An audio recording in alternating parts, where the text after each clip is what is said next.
squad was put together for. Falcons rising! Falcons champions! Keep players though. That is swinging with the charge up rapid, doing a billion damage. Even as a duo, to output defense balls!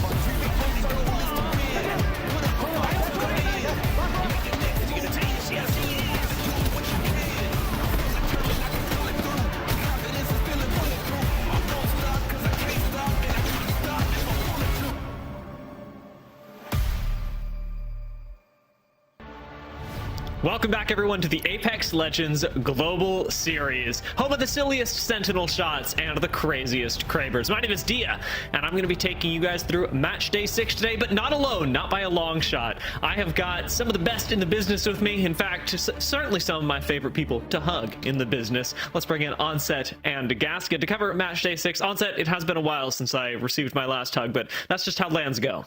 I can only apologize for that, but you know, it's what is it? Absence makes the heart fonder. That's what it is, I think, is the saying. There's a saying in there somewhere, but it's an exciting day. It's an exciting week. We're back. Feels like it's been a while since we've been on one of these shows, but also me and Dan are in the same house, so we've got no excuses to not have like great chemistry today. So it's going to be a whole thing going down. So it's going to be great. Are you doing okay, Gaskin? Has Onset been treating you well? I'm slightly worried if anything goes wrong today that the door is not locked here. So, I mean, he could rugby tackle me at any moment. So I just need to make sure I'm in my best behavior. But I'm very excited. I think that today there's a lot of teams that are going to be looking to try and right some wrongs because we've seen a couple of teams struggle a little bit in the early stages of Pro League. But now we're starting to get to the big boy time. You know, teams have to make things work now. Otherwise, they might find themselves not getting into regional finals. I like that. Big boy time. Let's see who's joining us for big boy time, as Match Day 6 is home to groups B and C. These two groups are, I want to say, I wouldn't say going up against each other. They're playing in the same lobby, and they're going to be playing over both Storm Point and E District. Some big names on the board, and just like you were talking about, Gaskin, some squads that are struggling a bit as well. For those of you most dedicated viewers, you may still be seeing squads where you're like, whoa, wait, I swear that team was going by a different name. Onset, who's changed things up coming into this week? Well, just the org change, just one of them this week, but it's just an org change. We've got plenty of roster changes, but I've been tasked with this, knowing that my English, there's no way I could ever mess this up, right? Annex Esports have become Nephilim, and that is the one effort I will make of that for now until we get into game. Nephilim will be the new org that has been picked up, so congratulations for those gentlemen for making the change. Yeah, surely that can't be wrong, right? Can't be wrong. I'm just going to go with what Mark says. So that's usually how I work with things. Anyway, we've had roster changes as well. 10K have made a change. Team Nemesis have benefited from that change, perhaps replacing Taxington. G-Dolphin is going to be on 10K now. We'll talk more about that later. Maybe I'll have a little secret surprise for you guys as well. And Reply Totem also making a change, picking up Shex as well. So we'll see how those roster changes affect things today, dear. On the pronunciation side, as somebody who read an excessive amount of YA novels and also occasionally the Bible, you've pronounced it correctly. Nephilim, you can do that. Nailed it. You can do that all day. This show is already off to a heater, everybody. We're in a great place. Let's take a look at our overall standings for how these teams, including Nephilim, are going to be positioned moving into what is now solidly the back half of our split. 20th is going to be the cutoff for those teams that want to make the regional finals, as everybody does. But say the first teams in 1st through 10th, they're having a little bit of an easier time. If you're 20th through 24th, Onset, you are sweating right now. Same amount of points. Yeah, same amount of points. Some of those teams with an extra match day played as well, so they're going to be even sweatier. They will be, needing some serious electrolyte help very, very soon. But yeah, I mean, if you want to make it to the mid-season playoffs, then you've got to get to the regional finals first. So to be on that cutoff, to be really kind of looking down rather than up at this point in the season means that, you know, you've got to really focus up. You've got to find a way to get some points because that's how tight it is at the moment. You know, 20th place is being shared by all of those teams as it stands. You know, a lot of these squads that are in that 20th to 25th place bubble as well, all squads that we know can have a fantastic day, can pop off, especially when I don't want to name any names, but like, you know, if you look at the list, even Zipline Mafia was having their come up recently, and only for not wanting to pick favorites. I'm going to make you guys do it, because when we do come into these match days and we have about 20 teams playing, it can be difficult to decide who to prioritize. So Onset, who have you got your eyes on today? Well, it would be rude not to mention the best team in EMEA, wouldn't it? Historically, the best team in EMEA, and some people have been saying one of the best teams in the world. The likes of Zero have been saying, you know, the only other team with hands, he said in his tweet, which is quite a statement from him, but it also shows that Alliance have gathered his respect. And it's been, I would say, by their own standards, not perfect so far, this split for them, although the last time we did see them on a match day, they did come out with the win. But the expectation for Alliance is always first place, and it's not just first place, it's first place by a distance. That's the level that they kind of set themselves. And as we take a look at match day 4, which was the one we had most recently for Alliance, you can see that they did meet those expectations. It was first place overall, 78 points and 43 kills, first, second, fourth, 13th, 11th, a little bit off the boil for them, but then a third place to close out. It was the Alliance we expect to see, and the Alliance, of course, who last time they were in Riyadh picked up a trophy. So let's keep that in mind as well as we head back towards that mid-season playoffs. But Dan, who have you got? I've talked Alliance. Who are you looking at today? Well, you said you expected to see them. I expected to see this team performing well when they were first formed. FaZe Clan came onto our screens, and I was thinking, you know, this is going to be a team that is going to run through everyone. They're going to get so many kills. They're going to be very, like, at the top of the leaderboards. But they started very cold.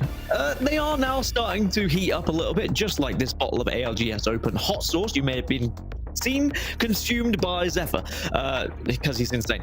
Anyway, they find themselves around like 20th position at the moment. They're obviously in that tied set of teams that Mark was already talking about there. You really on that bubble, on that cusp. I think that FaZe are going to be okay. They seem to have found their rhythm a little bit. I think the expectation is going to be for them to get into regional finals. However, you know, if they have another dud week, they may just find themselves in that position where they start to take too many risks, where they start to panic a little bit. We can look back at some of the statistics of how these match days have gone for them so far. As I said, they really started off cold. They were struggling in match day 1. They did not look like the team that we expected them to see. Their best performance, 9th. Outside of that, they were in the bottom 15 for every single one. Match day 3 didn't really get much better for them as well. They finished in 19th overall on that match day. So again, it was one of the weeks to forget for them. And they probably were thinking, you know, is this going to work? Is this the team that is going to be working for us? But they did stick with it, and for good reason. When you look at their final match day that we've seen so far, a massive difference from match day 3 to 4. They pushed themselves up to 3rd place overall. They also found a win with 8 kills in that last game, which is a huge compared to how they performed. So I think they finally found their rhythm, and I think we have to keep an eye on FaZe Clan because they are a team that should be at the top of the leaderboards here. Yeah, I'm expecting great things from FaZe. I like the way they play zone, but I've really been liking the way Zero Tenacity have played recently. Keeping an eye on their last match day and even the performances before that, it is clear that their gameplay has taken a step up since the Open, at least from an outside perspective, and a large part of that has come down to exactly how they're playing within the meta, because their zone predictions have always been pretty good. Their naturally micro play has been very good, as Fuda and Micey are incredible gunners. You've seen them be picked up by a lot of different squads across EMEA, and having Phoenix alongside them. I mentioned it on the interview last week, but recently, or in the past, from Forg Gang, a really exciting IGL who does have a different read on the meta, on the game, than a lot of other folks in EMEA. And just makes for a very exciting and very dynamic team that's able to play big and take up a lot of space, but also really notably able to play quiet when it benefits them. And it benefited them last week to the tune of a second place, and first place finish. All those within the top 3, and all those after, I would say, a disappointing first 2 games. So it can take the squad a little while to get going, but that's why I'd keep your eyes on them, because they are a squad that once they find that solution, it's clear that they can spread success across 2 maps with the win, or rather with the second place in matches 3 and 4. Those are the teams that you can look out for in the future, in the next couple of minutes as we get the games revved up. But there are some of you who are tuning in and are going, oh, finally, it's the weekend. I can get back to Apex Legends. What have I missed? And you've missed it, you know, a variety of things, from big to small, from roster change to just welcoming in the newest member of our talent team, or maybe not talent team just yet, but we wanted to give a big congratulations to Tiff and her family for welcoming in the newest member of theirs, and eventually the larger ALGS family, once the baby wipes the sleep off its eyes and gets onto the camera. Yeah. Amazing news. Super excited to meet him. Yeah. Once the reality of life sets in and the baby stops crying and starts, looking at Apex Legends VODs like it should. Now, and it starts crying more.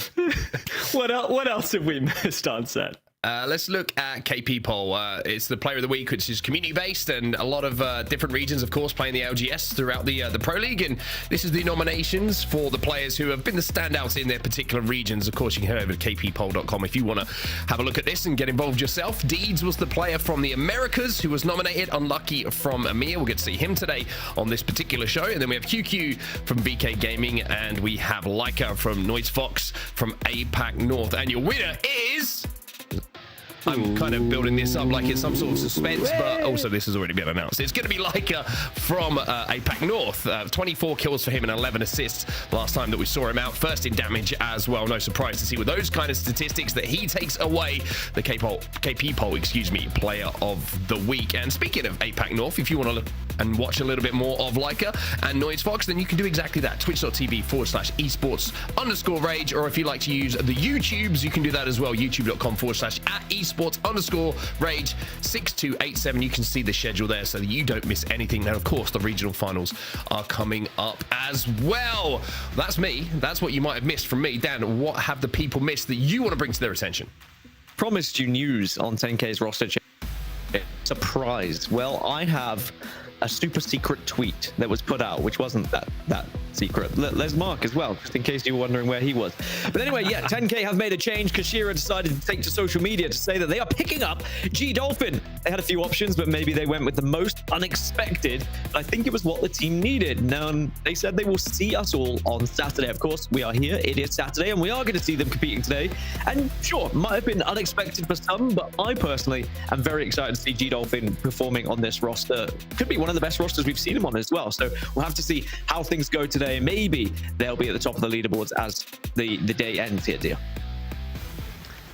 I'm hoping so. We've got a lot to look forward to, and maybe a little bit more to talk about when it comes to this particular roster change. But before we do any of that, I do want to say, for those of you who are perhaps more curious viewers as to what's going on behind the scenes with these teams, how the comms are shaking out, what 10K is up to, what your other favorite squads are up to. I mean, we've mentioned a few so far. I talked about Zero Tenacity, Onset's got Alliance, and you can have whoever you want up on the multi-view when you're over at Face It Watch. One of my personal favorites, the map feed.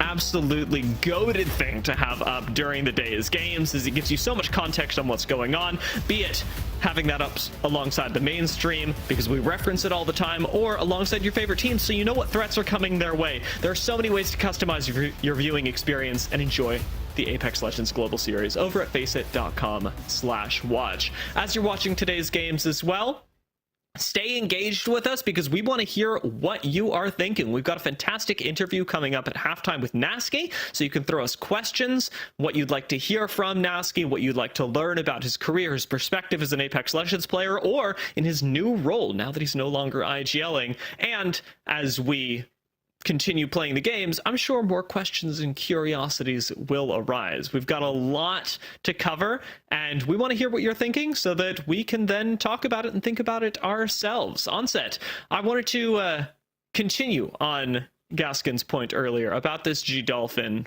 roster change. Well, we have just a moment before the games kick off.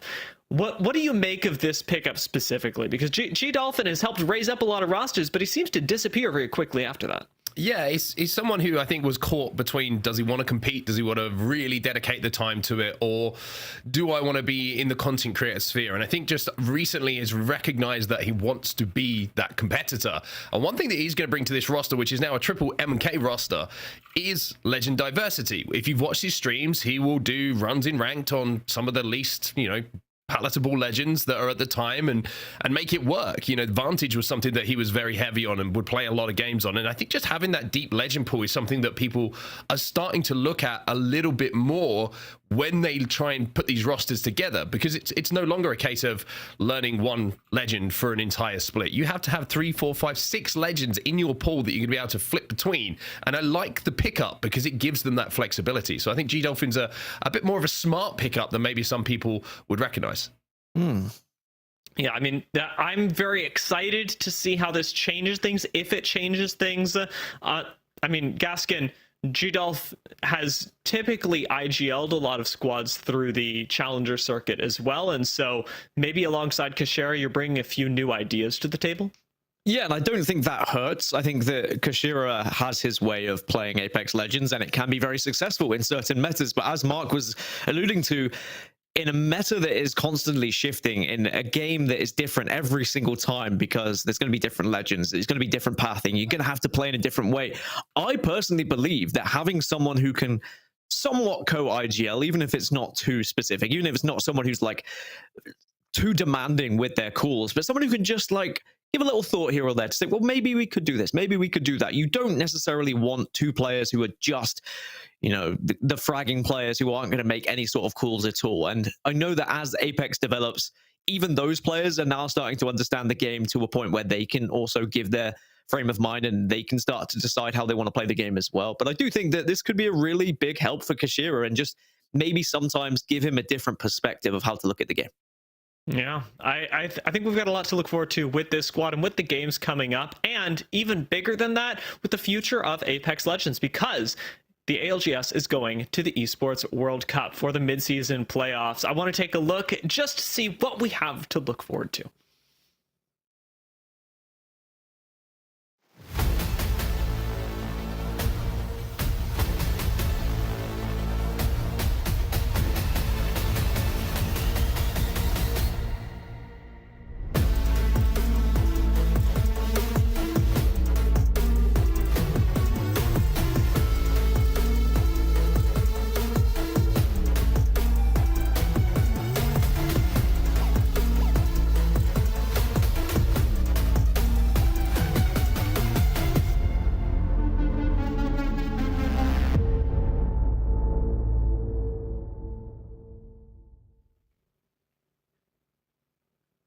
All right, on set, I have a question for you. For the plot, do you think Falcons are gonna try extra hard and win again, or is this going to be another alliance show when we get to the midseason playoffs? I mean, that is the most loaded question. Are they going to try extra hard? That's crazy from you. I think that they are going to try as hard as they ever do, Dia, to be honest with you. I think they know that this is one of the biggest prize pools that we have in the ALGS, and now part of the ALGS, of course. Those guys like to win money. Those guys play to win money, and they will be going as hard as ever. So excited to see if Falcons could do it. But again, Alliance very comfortable on that stage, like you say. So, or maybe there's going to be a surprise. Who knows? We could have another Go Next story at the Esports World Cup. That's the beauty of this competition. You never quite know what's going to happen in the ALGS. You know, it's nice to be in the seat where you're asking questions, because I just get to fire away and then see what happens. And it was a very diplomatic answer from you on. However, really well. yeah, that was fantastic. The diplomacy, however, has to come to an end, because we will be declaring a winner at least of our first match in just a few minutes. So as we start gearing things up, I'm going to let you guys take this one, because match one is just a few seconds away. Thank you so much, dear. It's time for us to get back into a little bit of commentary work, Dan, who has frozen on my screen in one of the funniest freeze frames I have seen in quite some time. I thought you were going to be excited to cast with me, Dan, but you looked absolutely fed up of the idea of it already. Come on, brother. I need something more from you. It wasn't a freeze frame. That was actually, I just really was upset. Just completely still. Oh, amazing. That is incredible. What a way to start. Yeah, I'm really excited for the games today. We haven't really discussed, you know, what maps we're going to be playing today. Last week we saw Broken Moon come into the equation, but we won't be playing Broken Moon today. We're going to be seeing Storm Point, and we're going to be seeing E-District. And one key aspect to take away from this one, Mark, is E-District's going to be playing in 4-5-6. Yes. Last week we saw E-District 1-2-3, so we saw Alter, Ash, Ballistic banned in the early bans, but that is probably going to be different here with Storm Point opening things up for us. Yeah, I agree with you. It's going to be interesting to see if Alter makes it through to E-District, where we know what an impact that she can have as a legend on the map. But before we get there, we got to talk about Storm Point. This is our POI draft. Dan, what are you taking away from this? It's always my first thing is to look towards Northpad and Trident, and it looks like Alliance, they've got it all. Yeah, my first thing is always to look at who has prioritized, and you can see with the amount of early picks who was looking at Storm Point being where they want to get heavy points scored today. And we always see this alongside E-District, because E-District we feel is more of a fair map when it comes to distributing those POIs. But Stay Healthy had the first pick, and they've gone for Ceto Station. Reply to Totem over towards the Mill, and Mind at Lightning Rod. Aurora down at Cenote Cave. So they are going to be 4 teams that we definitely have to keep an eye out for, especially when we look at Tridents and who's going to have them available to them to be able to move fast and get to some of these end games. I want to give a shout out to Mind as well, you know, making some roster changes, putting this roster together. Shout out to my boy Taylor, by the way. I'm going to give you a shout out. Great at Apex Legends. Very excited to see him play today. Not so good at other video games that involve, I would say, calmness, communication, and not pushing me to my death. Anyway, let's get into this. Let's talk about the games we got in front of us. Dan, we got the ALGS kicking off. The Pro League is back. It's B versus C. This is match 1. And of course, as you can see, we're starting this thing off on Stormpoint. Funny you should say that, because I think Apex does also involve sometimes being calm, collected, and not putting your teammate off the map either. Especially when there are Tridents involved. Because might have done him a little bit dirty there. That's unfair of me. You never really know where you might end up if a Trident is involved. But yeah, we're jumping into this game. Another week of Pro League and another chance to try and put yourselves up in the leaderboards a little bit more, because there are some teams who just are struggling a little bit at the moment, Mark, which I guess is a surprise. But this is where you can change things. We've kind of reached the halfway point. So any changes that you needed to happen would have happened by now. Whether it be a team change, whether it be an org change, you should be in a good position by now.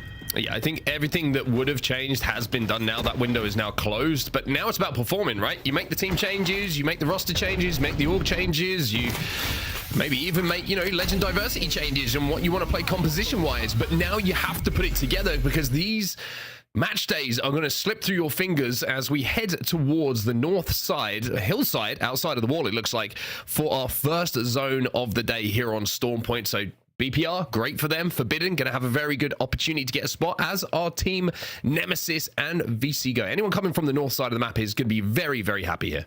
Yeah, they're going to be able to move very fast and get into one of those priority positions for sure. The struggle is going to be those coming from the south and the southwest. I mean, we spoke about Aurora being down towards Cenote, and even though they weren't contested at all, like no one's going to be moving fast to Cenote, so they can spread out and loot that POI because it's quite large.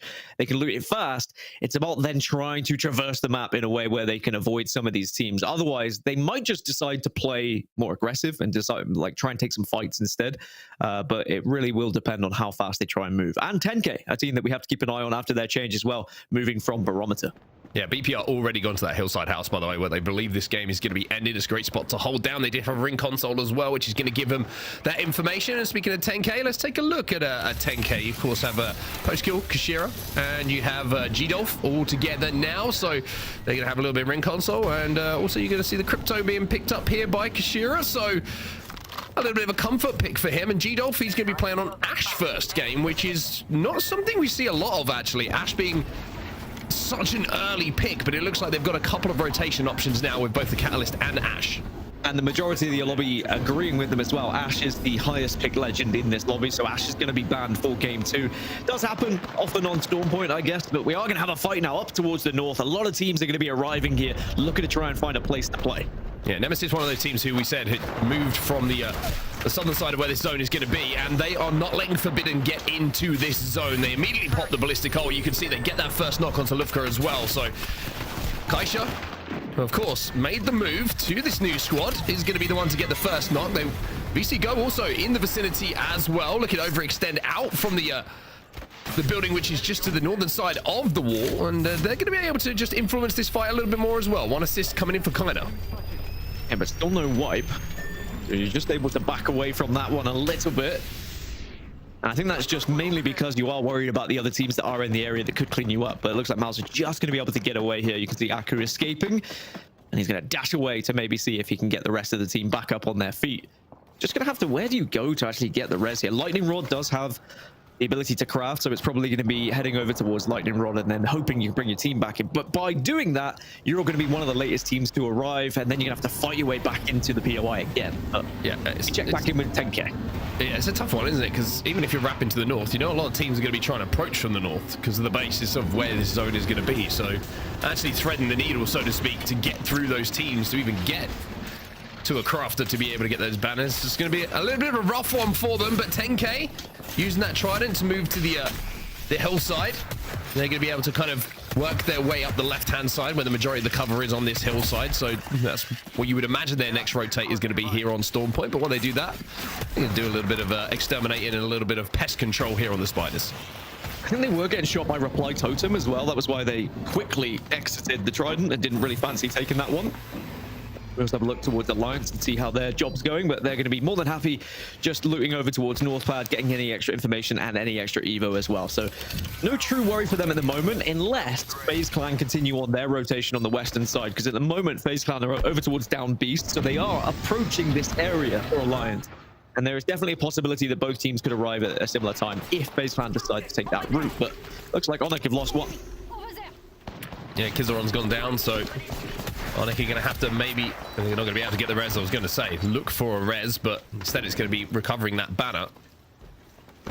And now that you've seen a lot of teams start to stack up in and around this hillside area outside of command center, there's going to be a lot of different scouts and 30-30s that are ringing out in the area. And if you overextend, we know how strong, especially the 30-30 can be at the moment when it comes to damage output. If you get hit by a couple of bullets, it's pretty much going to be GG for you. You're going to have to go and get res, which is exactly what Vushi is trying to do right now. So they get the banner, they might be able to hit the res here as we see GG. Of course, with Funk coming over from North America to join Blast and Light. And a new lineup. They take the cannon up to the northern side of the map here. And they look like they're going to try and wrap here to the north, which is going to be pretty busy when they get towards the wall later on. New lineup, new legend as well. Of course, we did see Sparrow last week in Pro League, and there certainly were plenty of picks. And it looks like there's 6 of them in this lobby. So just having the recon abilities and a very powerful ultimate means that we're going to see plenty of Sparrow today, which I always think is exciting. When we see a new legend added, I'm always wondering, like, how are they going to fit into the meta? Of course, with legend bans being prominent now, it's always more likely a new legend is going to be appearing, but even in game 1, 6 Sparrows means that, yeah, we're going to see plenty of him today. SJPT trying to make their way up the eastern side of the map at the moment and taking a little bit of damage on their way forward as well. It's actually going to be Denze, who looks like he might be one of the last alive here. As actually Nate's going to win a fight to make this a little bit more interesting. SJP2 do have Querny down. And I think this eastern side is going to be very busy, but the lateness of this wrap is going to be tough for everyone to make it in towards the zone, but the Devo is going to certainly help out this situation. And now Aseta is going to be the last one alive. We'll be able to stick the res here. A couple of grenades coming in. Skynades aren't going to quite connect, so gets one back to the feet, but there's going to be Denze with a swing now. P20 is going to be able to break the shields. There is an advantage here in the HP for the Sparrow on your screen. Gets bamboozled. But now you're going to see the swing, the double swing coming in from SJP2. Nephilim will be eliminated. Nate is down. They're going to have to collect that banner and will be able to do so to try and get him back. But there's a third party from height trying to do some damage to influence this as well. Nothing worse than getting bamboozled as well, especially nowadays. It just gives so much to the opposition team, and yeah, as soon as they've been able to hit that, it was going to be a comfortable cleanup for them. So we see our first team actually wiped out of the competition here in match 1. Of course, we saw Forbidden earlier get a full res back at Lightning Rod. One of the key differences, I guess, from well, there's a lot of difference between ranked and ALGS, but you can go and respawn your team very easily, whereas in ranked, if you try and respawn, usually there's someone running at you, or there could be someone in that area, whereas you can see the majority of teams have already found themselves towards this end zone, as the zone is going to shift a little bit further south here, which fantastic news for those teams who are moving from the south, because it gives them a better opportunity at finding a spot. Yeah, I think it's you can read by where these teams are stacked up at the moment that most people have red zone 2 wrong. Essentially, they thought it was pulling up towards, I have to say I was as well, towards maybe inside of wall or just to the north where BPR had set up very early on. Remember, they had priority over at the wall and they had ring console, so that's where they believed that the zone was going to be going, but it is pulling slightly down to the south. Now, doesn't mean the BPR are in a bad spot here. They can hold out a lot of these teams who have to leave wall, but for teams like Reply Totem, Stay Healthy, Onyx, who are playing outside of Command Center now, it becomes a much, much better spot for them in this late game. 10k just on the north. It's bad news for them, as they're going to have to traverse through the entirety of wall. I mean, sometimes if you can't go under it, you've got to go over it. That's what I learned when I was about 7. There was a song at camp. I can't remember what song it was. Anyway, yeah, they're going to have to continue on their move, and Ash will help that. So it is going to be at least good that they have G-Dolphin playing the Ash, because they can maybe port past. You just got to time it correctly, really, here, because otherwise you don't want to get caught up in the mix of things.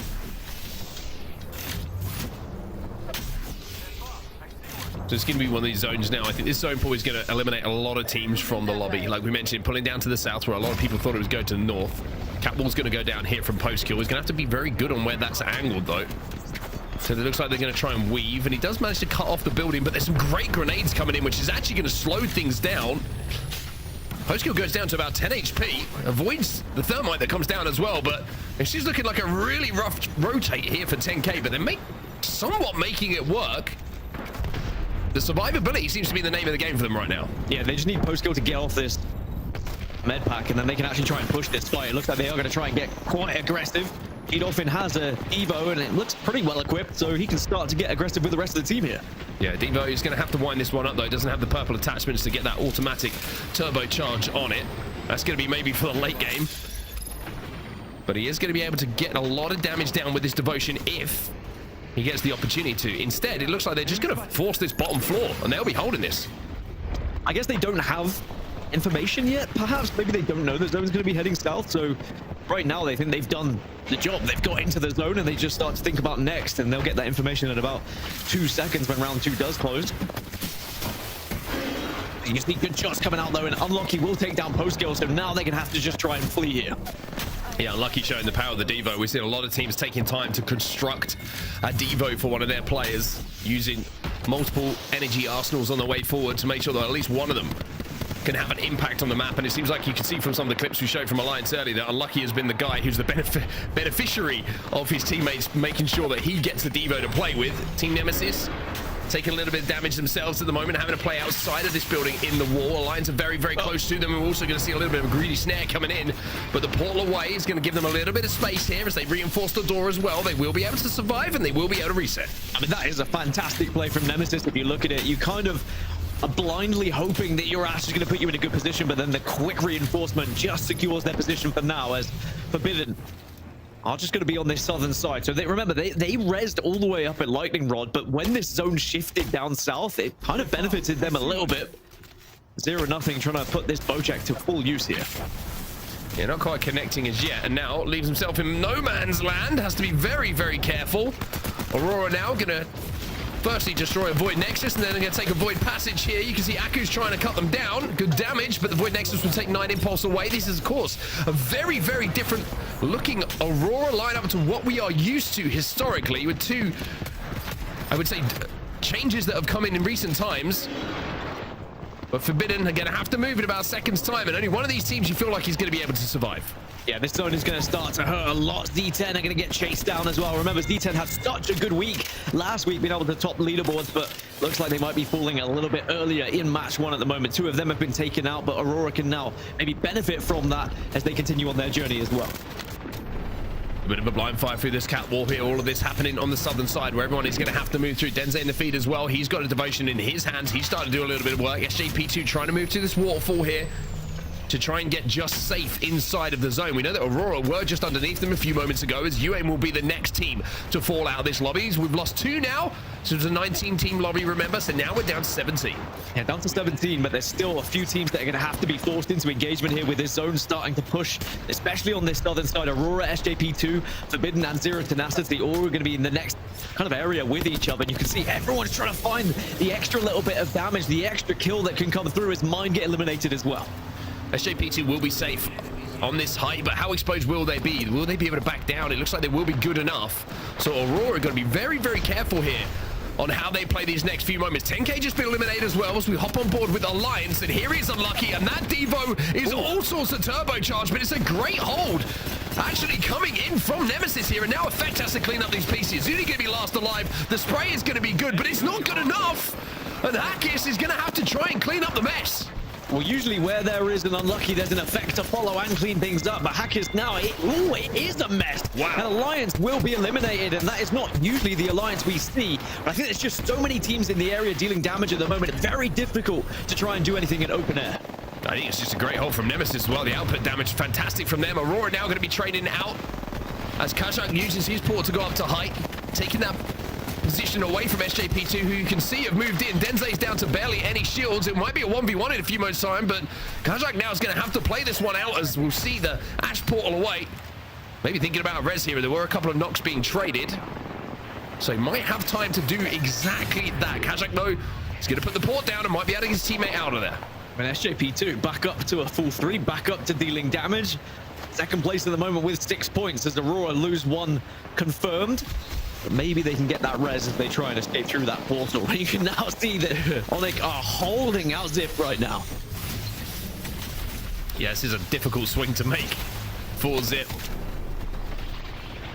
SJP2 going back after the final pieces of Aurora here. There's going to be one. There's going to be some spiders getting involved as well. One last player alive somewhere or other for Aurora has managed to make somewhat of a great escape. Not sure where they have gone. Finally, they will be found. Aurora will be eliminated as SJP2 continue to move forward. Team Nemesis, who we saw find alliance, they've just been eliminated as we go back to Onyx, who are trying to hold this whole time and will be able to do so.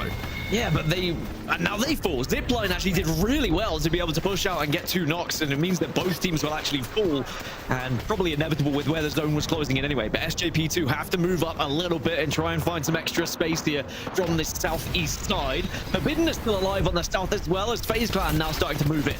This is a big play coming in from FaZe Clan. Zane's going to fly in with the scout. Not sure if he knew that he had that weapon as he went into the portal and came out with it. So it's going to be FaZe Clan who are eliminated as we now find ourselves down to 8 teams.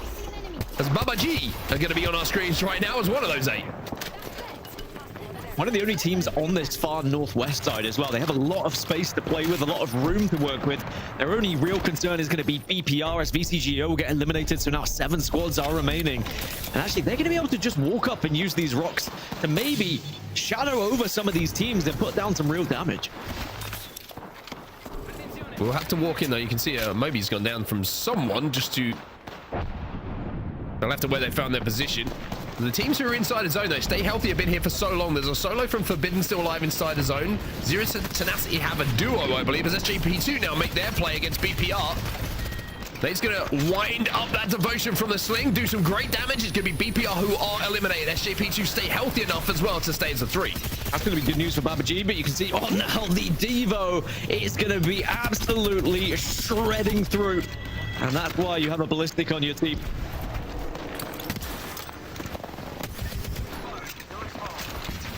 So the sling weapon doing a huge amount of damage here, and he's going to try and use the fact that they still have 15 seconds of the ultimate available to continue to output damage here. And that's exactly what they are going to do. Nate with some massive, massive numbers coming up. It's about cleaning up, though. He's not going to be able to, because Fuder with the Kraber is going to rip his head off. SJP2 down to 2, but they do get the kills onto Baba G, and they will be able to reset it. Yeah, it looks like they're going to reset, get him back up, but you've always got to be mindful of where a Kraber could be. Reply Totem have the top of the building, have a Kraber, and already have put some points on the board just through placement, but yet to get a kill. Reply Totem. That could very much change in this final circle, because they are going to be one of the key places at the moment, because they can fall back to the south side of the building and have so much coverage that no one can really see them, and they can just try and initiate attacks onto people to try and force engagements. At the moment, they're trying to nade out Zero Tenacity, and that's big, big, big damage coming in. Who needs a Kraber when you've got grenade? Zero Tenacity get exploded. And now, there might be some more shots coming in. Not going to be able to connect, though, Catch. Just trying to play a little game of peekaboo at the moment. Only 5 bullets remaining, but sometimes 5 bullets can be plenty with a Kraber. And the real question is anyone daring to challenge Reply Totem? You've got to remember there are also teams below them. Stay healthy, you're going to be right below them. I think there's a solo wrap from Forbidden as well. You can see Lufka is still there and alive. Hasn't been spotted out right now, but might just get caught out and sniffed out as they try and push up here, SJP2. I will say, shout out to Catch, by the way, because I'm not sure, I have to get confirmation, but SJP2 might have had a player have to reload into the game there, and he had a clear shot on an Ash, but decided not to take it because of that. So, good sportsmanship shown from him, if that was the case. Totem Esports still on the high ground, and SJP2 get to live to make their play. So, they will be on the northern side of this zone that you can see on your screen at the moment. You have Lufka still alive here as a solo as well for Forbidden. And the other two teams alive, Stay Healthy and Reply Totem Esports. I think you got bamboozled, Mark. Did I? I think this was the first cast of Bamboozle. I think it was literally a mirage that he was staring at. I don't know. Yeah, I think so. The clone was there for that long. I think it was Ash, my bad. I mean, I might have been bamboozled then. One of us, clearly. But they do have the mirage, which is going to be an important factor for this end game, because this ultimate can just make someone go cross-eyed in the final circle. And you never really know if you're shooting the right one, and could be enough to try and get you the victory. But SJP2 at the moment, 17 points as it stands. Forbidden still have one alive, but Reply2 have decided to take the fight against Stay Healthy here. Yeah, they're going to deathball this. They are absolutely swinging. They want to take control of the inside of the building, knowing that they won't be able to get ported on from the height, like the position they had a few moments ago. So it's smart to force them down to the lower ground, excuse me. Forbidden will be eliminated as Lufko will be the last one to go. Reply Totem now taking both the high ground and the middle of the building as we find ourselves now with 3 squads remaining. Reply Totem trying to find an angle, and this might be a very, very healthy looking cook nade for them as the thermite will go in. They try and catwall off the northern side of the zone here, Stay Healthy, and they might have done a really good job in doing so. Can Reply Totem just avoid this fight for long enough? It looks like yes, because now, yes, the wall is down, but SJP2 will be taking the fight. Yeah, one thing, the Devo might make a difference here as well, because you can fire so rapidly through that wall. Armor Sword going to be picked up here by Densei that they left for themselves a few seconds ago. Still 3 squads remaining, but unfortunately it looks like Stay Healthy won't be healthy for much longer, as Mizuku will go down. Reply Totem, who have controlled this high ground for such a long time here, Dan, surely in prime to win this one. You think so, but remember, there are still ults that can change things. Big tether coming through, but the Mirage ult is going to come out very shortly as well, but they've done so much damage here. Shex does a great job, by the way, just to stay alive in that situation, doesn't over-peak. Reply Totem still up on this high ground, still looking to pick up these final players, still looking for KP. Stay Healthy eliminated. Kraber out here. Now you can hit the shots. Goes for the no-scope. Won't be able to connect, and now he's on his own. Now he hits the no-scope when it really, really matters, and Reply Totem will be your winners here of game number 1 on Storm Point. Wow, Reply Totem, after making a team change as well, find themselves at the top of the leaderboard. Shex, the new addition on Crypto. They get the job done, and they weren't just on top of the leaderboard. They were on top of that building for quite some time, but I really love how they were trying to push the other teams into engagement. They forced the other team out of the building because they knew full well they could very much lose that game if the team climbed on them. So instead, they forced them down below, which would then force them out wide, and then they could utilize any abilities they had to make sure that the other 2 teams engaged first. I will say that SJP2 did very well at not fully committing to a fight and trying to take it to a 3v3 at the end. So they were also impressive with their second place, but Reply Totem take first. Yeah, it's one of those situations as well where it's very easy to think, because you have that position, that it's just a guaranteed win. You over peak, you find someone peeking you with a Kraber. All of these things change things down, and you got to give a huge amount of credit to them. But for now, that's game number 1 done, and we are going to be taking a look at our results. It's Reply Totem with 19 points on the board, so 12 KP for them as well. It's a very, very solid start, but 14 for SJP2, Dan. That means they will actually come out of the lobby with the most points. Yeah, right from the very start, SJP2 were getting involved in fights, and that means they do technically win this lobby. But between those 2 teams, they take the majority of the points. Everyone else pretty low down. I mean, Team Nemesis still finding 9 points as well, just through kills. So we are going to see that KP is going to be very important in this lobby just from game 1.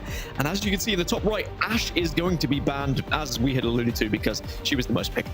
Yes, indeed. And you can see Ash in all of the compositions here. And it's Reply Totem as we take a look at our top 3 statistics, just seeing who had standout games. Densei, by the way, on SJP2. Remember the position they came from the southern side of that zone? Very impressive from them. 2.4k damage for Densei on his own, and 5.852 for the entire team. So a lot of damage being put out by them.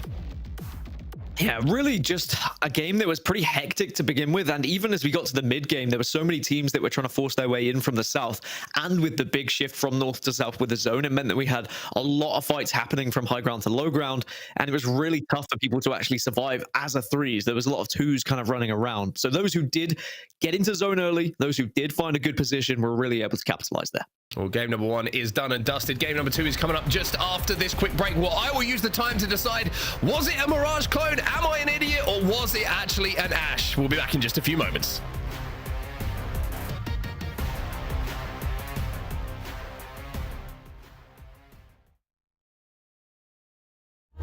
Being called a prodigy isn't easy.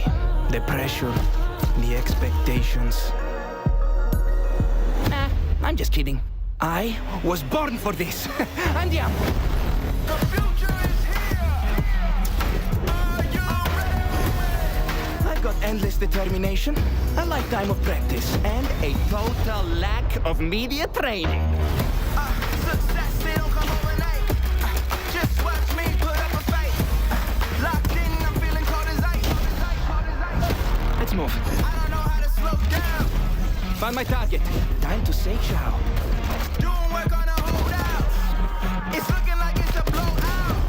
eyes on you means less on me. Putting in audio with top. Making my way up to the top. Sing it out. The first in line, the next in line. I can't deny I've been. I'm in the games, I'm on your screens, and now I'm on billboards? Oh, check this out. Que figata. It's looking like it's a blowout. Putting in audio with top. Making my way up to the top. Coming in hot. The first in line, the next in line. I can't deny. Later, champ. Here I go. Do it again. Surprise. Woohoo!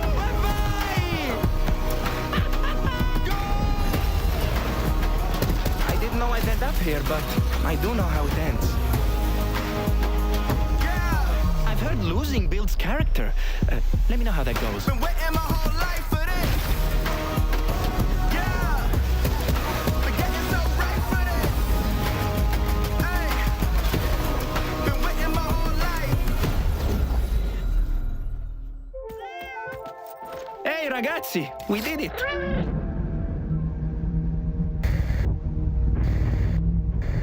Pay attention.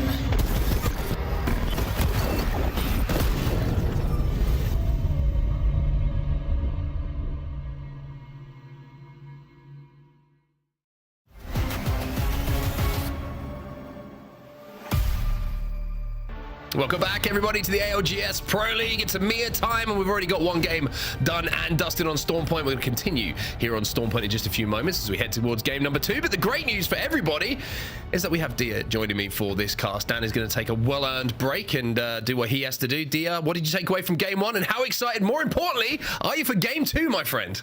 I mean, I'm very excited, partially, and I would say in large part because we get to be on the mic together, and that's just gonna be it's gonna be an exciting time. I don't know what's gonna happen. Things might get a little bit silly, as they certainly did last game. You asked me what I thought, and I couldn't help but agree with what you and Gaskin were talking about, that Totem really played this with an extraordinary amount of discipline. I was amazed at all the teams for the ways that they attempted to win, but the fact that ultimately it was Totem that came out on top was not an accident in any way. They played this very conservatively, and I couldn't help but laugh when I saw that Catch, who was being very conservative with his R99 sprays until then, had just had a full Kraber the entire time and was just waiting so he could hit the last no scopes. It's one of those situations where it's like, we got this game 1. Wait, maybe we don't have it 1. Oh, maybe going for this Kraber shot might not be the best idea. Oh, it's my only idea. Okay, now I have to hit it. So shout out to Catch for this final moment. And we'll just let it play out, actually. We'll just let this play out because you'll get ready for the Kraber moment. You can see, he's like, oh, okay. And he's like, oh, no. Oh, no. Oh, I'm missing. It's like, oh, God, now it needs to count. Oh, it's a 1v. Oh, okay, I'll just hit it now. Just, we've all been there. Except for I would have missed the final shot and died and said, sorry, guys. That's on me. I would definitely panic in that last moment and try and scope, and it would mess everything up. When I panic, I scope really hard, and it does not help me. Stare into the cellular structure of your enemy before you pull the trigger. Well, it is going to be Reply Totem who get the win in game number 1, but like we mentioned, SJP2 actually came out of that game with the most points as we head into game number 2 now. Ash will be banned, and I'm interested to see always interested to see who is brought in to replace. Usually we see Wraith kind of filling that role for these teams here on Storm Point. You know what I thought was absolutely wild? Like the craziest thing to happen in game number 1 is that we're on Storm Point game 1, 0 Newcastle picks. 19 teams, not a single Newcastle. What's going on there? You reckon they're saving it for E-District? Everyone wants to get a couple of games of Newcastle on E-District? I guess so. I mean, I suppose by that logic would be seeing a lot less Alter as well. So, you know, if the teams don't pick Alter this game, I think I'll give it to you. It's the wonderful thing about commentary. We get to just say things and make you all believe that it's true. So that's what I'm going to be going with. Everybody is saving Newcastle for E-District. Yes. We'll have to see if that is the case and I look like a genius, or more than likely look like someone who is questioning that they don't know what they're doing. And that's just had confirmation, by the way, that it's probably more likely to be the second option, because it was indeed a Mirage clone in that first game that I thought nice. that they, you know, there was some gentlemanly conduct going on, but no, it was just a Mirage clone. Anyway, game number 2. I'm going to go and have a word with myself about stepping my game up. well, you reconsider your life choices. We'll take a look at what We don't have enough time for that, do you? Yeah. We do not have enough time for that. One game of Apex is all it takes. Reply Totem starting off pretty well over at Mill. Something that has become a lot less prominent in the ALGS with the introduction of POI draft is this whole who's getting Mill, who's not getting Mill. We used to look at Mill and go, wow, you know, like with so much opportunity for loot, with so much good loot in terms of the amount of it as well, it's an incredibly powerful POI. But since we introduced the POI draft as well as Evo around the map, I mean, I'm still looking at Reply Totem and going, this is good, but it's not. You know, it's not dead center zone like Team Nemesis. Yeah, I mean, did you see the zone, by the way? It did pop up for us for just a second there, and yeah, we're going very similar, very similar for our map number 2. It looks like it is pulling almost exactly towards where zone the zone went on map number 1. Now, it does look ever so, if I'm going to be a brave betting man, I'm saying it looks ever so slightly more to the north here.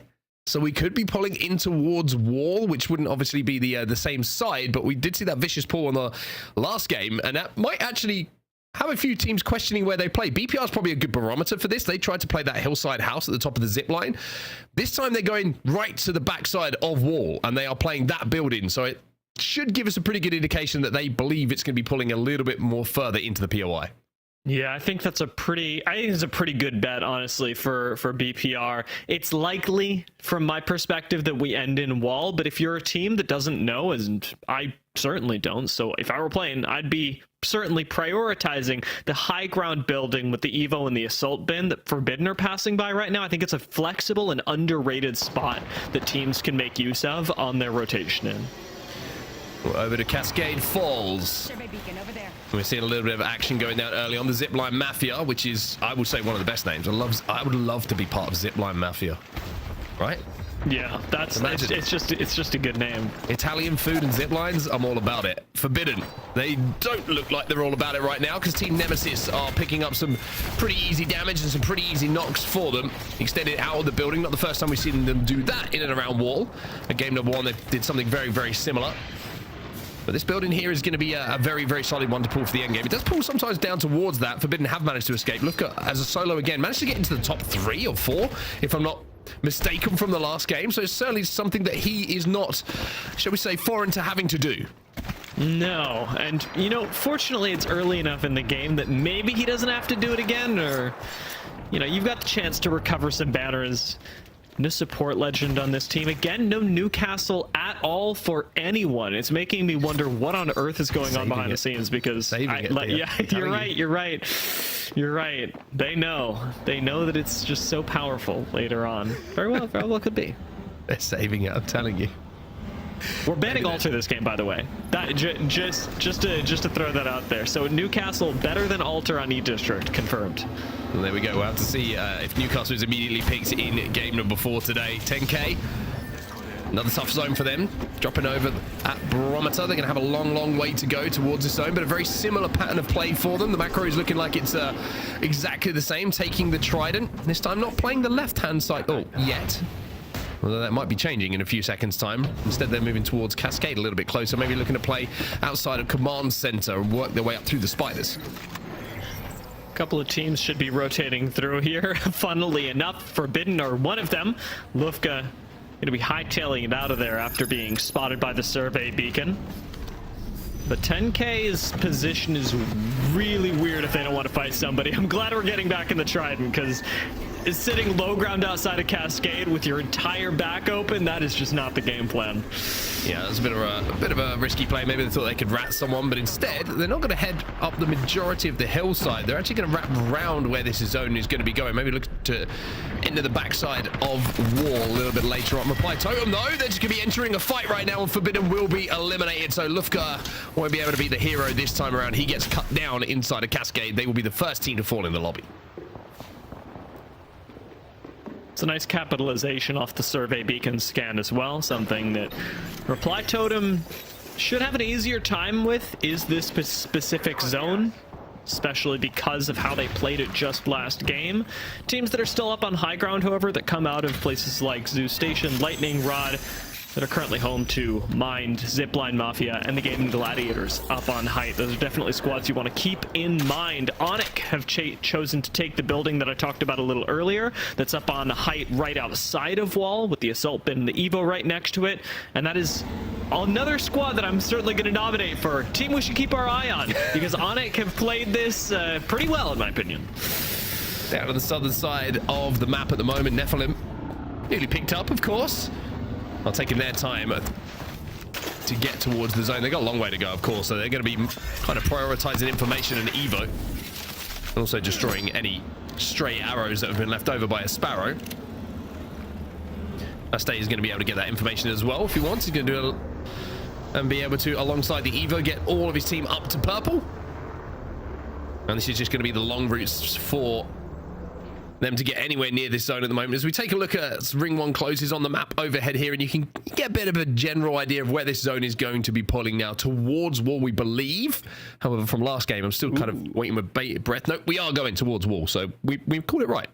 Look at us go. Yeah, this is nice. This is nice. And BPR, most importantly, called it really right. They started in Wall and immediately picked a really fantastic spot. Normally, you'll see these things sort of go awry. A team can very easily, in a zone like this, mispick where they want to go, even when they have zone prior. So BPR setting themselves up in a good spot to meet that top 3 expectation that we always have when looking at what squad gets the zone pulled to them. A quick refocus onto Onyx, who had the high ground that we talked about earlier. But we'll get. I'll talk about the strats in a little while, because we gotta fight. Ooh, we got to fight. Kazakh is outputting a huge amount of damage as well. A beautiful spray with the R9. And it is good to see, I will say, the R99 back in the meta. It always just feels right when it comes to Apex Legends. Excuse me, going to find one as well. 9 Impulse will find another. Denze is last alive, and he certainly is alone at this point. And he's got 3 members. There's nothing more terrifying than having 1 Aurora player chasing you, unless it's 3. Where'd he go? Did he Mirage clone his way out of here? What's happening? Zipping up to the high ground. Zero Tenacity are in here as well. Aurora unable to reclaim the high ground. They're going to back away, but SJP2 not so lucky as to survive.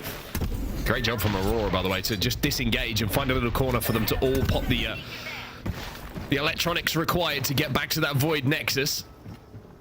So they will all survive, having done the job that they wanted, which was to win the fight. Zero Tenacity now going to head towards the north, towards Lightning Rod, which is going to be free. Although Nephilim are rotating it around, and there might be a little bit of a butting of the heads as they do land, as we take ourselves to a map overhead and kind of continue to see what Aurora are doing after winning that fight. They've now got to go through Reply Totem by the looks of things. Seeming to be doing so quite well. Frying with the R9s today so far, and Aurora going to continue that trend, moving up towards the height on Cascade. It's just Andy Jax, separated by that thin wall of Pharaoh fluid that will get away from Aurora. 9 Impulse going to throw some shots behind them, but for right now, Aurora really focusing on the rotation that is ahead. They don't want to go up to command center too early and don't want to push into height. We saw them avoid that very same thing over at Stormcatcher. If Aurora don't have the advantage in a fight, they're not taking it. We mentioned how Zero Tenacity, Zipline Mafia, and Nephilim might be all button heads. Well, you're seeing exactly that at the moment as everyone tries to play for this spider cave to make their rotate a little bit easier later on towards where this zone is going to be going. Zero Tenacity are up on height above them as well. Nephilim going to have to pull off some nifty moves at the moment, using the Void Passages just to survive, use those iframes to be invincible for those few extra seconds, and they have managed to reset here to find themselves in a position to be healthy enough to fight, but they have to fight moving forward, and GG are holding this line. They do have the fuse ult, but it's going to have to be very well placed, and they're taking damage from above, so these extra seconds that have been taken to pop these batteries means that GG is still in a great position to hold here. Everybody has to be very careful, and while GG's position looks good, even they have to be worried about teams coming up from wall to third party. This a lot of squads would like to clear their backs, and it's going to start with nades. Oh lord, Nephilim going to manage to survive for just a little while longer. This zone not impossible to heal through just yet, although I'm expecting on the high ground Zipline Mafia to start making their way in via evac tower, so Nephilim have a lot less pressure at them coming from directly above. Yeah, Zipline Mafia are going to have to make sure that they place that evac correctly. It is a little bit risky one, actually, playing it from the height towards wall. You can make it, but if you get it a little bit wrong and you pull the jets at just the wrong time, you are out of bounds for quite some time. So Nephilim, you can see they made the decision to disengage and wrap all the way round to the north, but now they're going to have Mind holding them out as well, who are still watching their back heavily. So even though they're going to be able to craft a med kit or two, it's going to be a really, really rough rotate for them. Alliance, they've made their way in towards zone as well. The north side, you can see they're going to be playing around those nut buildings. Inside, BPR still in that position as BCGO also in a great spot, as our team Nemesis. So it is going to be pulling down towards the southern side of wall by the looks of things. So BPR, once again, read the zone pretty well, but the fourth zone is the one that's really kind of thrown the spanner in the works, so to speak, for them. I'm trying to make my mind up about two teams here, Alliance to the north and 10K to the west. What is good, what is bad about these spots? Alliance have a lot of flexibility. 10K have a late rotate that may keep them out of line of sight of a lot of other squads, but Aurora, surprise, surprise, they've got another fight, and it's FaZe that are getting chewed up and spit out by 9 Impulse. Yeah, this looks like the Aurora of old, right? It looks like the confidence is back. It looks like they're willing to take fights, and I think most importantly, when you're looking at the chemistry of a team in a fight, everybody is using the direction from 9 Impulse immediately and not really second guessing it, making the play based off it. So Aurora's chemistry looking very good at this point as they pick up some more KP. Do have Zero Tenacity right at their heels again. These two squads mirroring each other all game, and up towards the north, Zipline Mafia, Mind, and Gaimin Gladiators all in the same corner. Zipline Mafia gonna have to move in. This zone no longer out healable, so Fit will have to find the best way to get them into zone. Gonna be challenged with another portal. I don't know if Zipline Mafia make it out of this one on set. I don't know about that portal, especially when you got unlucky at the other end of it from Alliance, taking all of the space that he can. Well, it's a little bit of a rough one.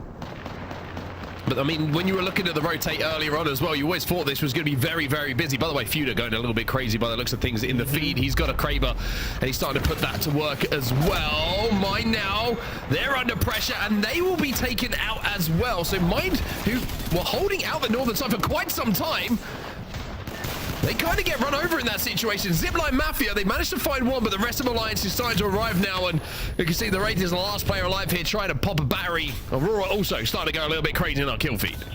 Surely Fit gets taken down here. Wraith has definitely been spotted on the way down, but Gaimin Gladiators, very wary of Alliance, aren't going to try and over push anything. Instead, Blasts playing things safe, playing for the small kills they were able to pick up. Aurora suffering another loss in the kill feed. And Wall is starting to break out into flames. Aurora have made their way in, but it's not everyone. Zipline Mafia, their story will end in this game, as will Nephilim. Everybody who tried to make that northern rotate around that spider tunnel is falling, as FaZe will also fall. So no top 10 for them in this game. Onyx Esports at the moment on your screen. Up on this high ground, we'll have to move in a few moments' time as the zone starts to close in around a minute's time, but they do have an opportunity with this vantage point to try and pick out where they want to play.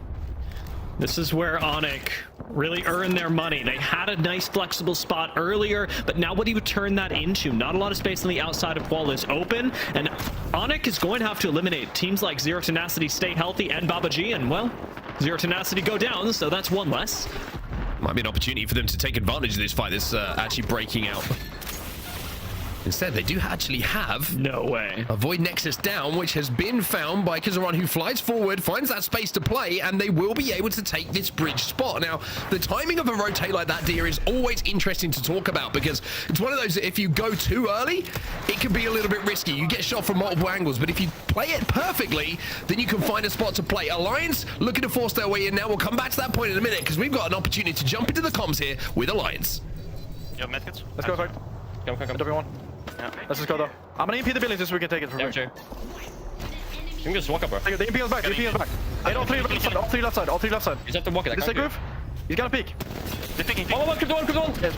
Nice. Just save it us move. Save it us move. Yeah. Hiding. Hold. Hold the spot first of all. Hold cross. Yeah, hold across. Watch the scanners, okay? Yeah. Get the drones out first of all. I got one drone from inside, I think. Yeah.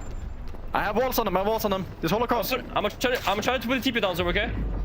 Yep. Okay. Team on the outside here. I'm popping also. I need this corner.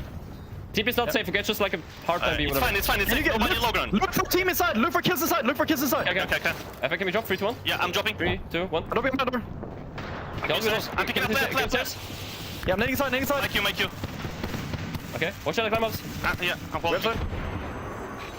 I'm killing below to see. Chill. I have no bats, by the way. No bats. Okay. They're still below. I got 3. I only got 1. They're still below. Okay, I'll come back. Dropping bad. I'm roof, guys. Yeah. Take roof again. I wait for my MP. I got the drone. Yeah, can you scout to the eye? 3 shots left. Yeah, looking. Kill the one. Dead. I'm watching team inside. Yeah, I know. My drone is on the stairs. Skin bullet here. You I got full. Yeah, all dead, I think. I got fucked. I'm slow healing. You need to scout with the eye hackers below us. Yeah, they're bottom, all the way bottom. Maybe. I think solo effect. Solo my ping. Exactly behind this. Can you kill? Unit. Yep. We got 40 seconds. 40 Still seconds. running. Yeah. So Dia, Alliance make their way in towards zone. They take the height and they take a few teams with them as well. Yeah, they're very well played. I like the drone usage by Hackis, using it as an extra player to monitor one angle, the stairs that they could be swung on by. Aurora hitting a quick respawn, though. Gonna get 2 back in here. See what Nemesis has to say about that. Zuni's Kraber has been doing quite well for them so far.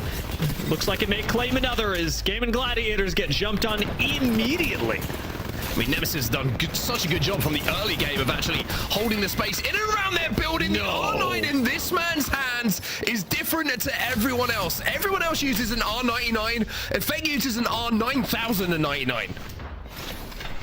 I'm getting flashbacks to his LAN debut, the "I'm gonna one clip everyone" voice line. Great stuff from Effect. That R9 leaving me mouth agape. Now let's see what he can turn it into later on in this game. Onyx still under the bridge. That is a huge need from Hackis, but Alliance are not going to pounce on it yet. Alliance looking to move up. GG, BPR all gone as well. So 2 good zones for BPR. Not really able to make the most of those situations as Alliance. Well, we saw the rotate from Onyx a few moments ago to this bridge position, but now they've got to worry about Unlucky and, of course, Effect with those R9s in their hand. Onyx will be eliminated as the bow check and the R9s. What are these guys eating for breakfast? Because these R9s are not missing a bullet. I mean, holding this spot for Alliance right now, it's a game-winning one. EMP could be huge here, but they're saving it. They're playing really conservatively to take out Nemesis, not expending any more than they have to. It's just constant pressure from Alliance, and now on the low ground, nobody can really peek Alliance. They've got the smallest spot to play, and for a team that's been playing very conservatively so far, I could easily see this turning into a win on set. Yeah, Alliance actually will end up commanding the most space in this zone when it starts to close as well. Everybody else is stacked up upon each other. By the way, Aurora made their way in towards walls so beautifully in this game, and now up on the high ground of the only building that is left as one of the main structures to play from. So they have the height, they have the high ground, also they have a fusel here as well. And if you're thinking about endgame, if they could hold on to that fusel and wait for the perfect moment, that could be such a big influence on this endgame. Wraith for Aurora could relocate them really quickly. You want to try and find a space that isn't in the sight lines of Alliance, something that Babaji have actually done very well so far. Alliance slide down, sending just Effect to cover this angle, and as it turns out, Effect is all you need, baby. Yeah, Effect is all you really ever need. In any situation, a lot of the time, he's going to be able to create something out of nothing. That, for him, a very, very simple job. He's got a great head glitch to play in.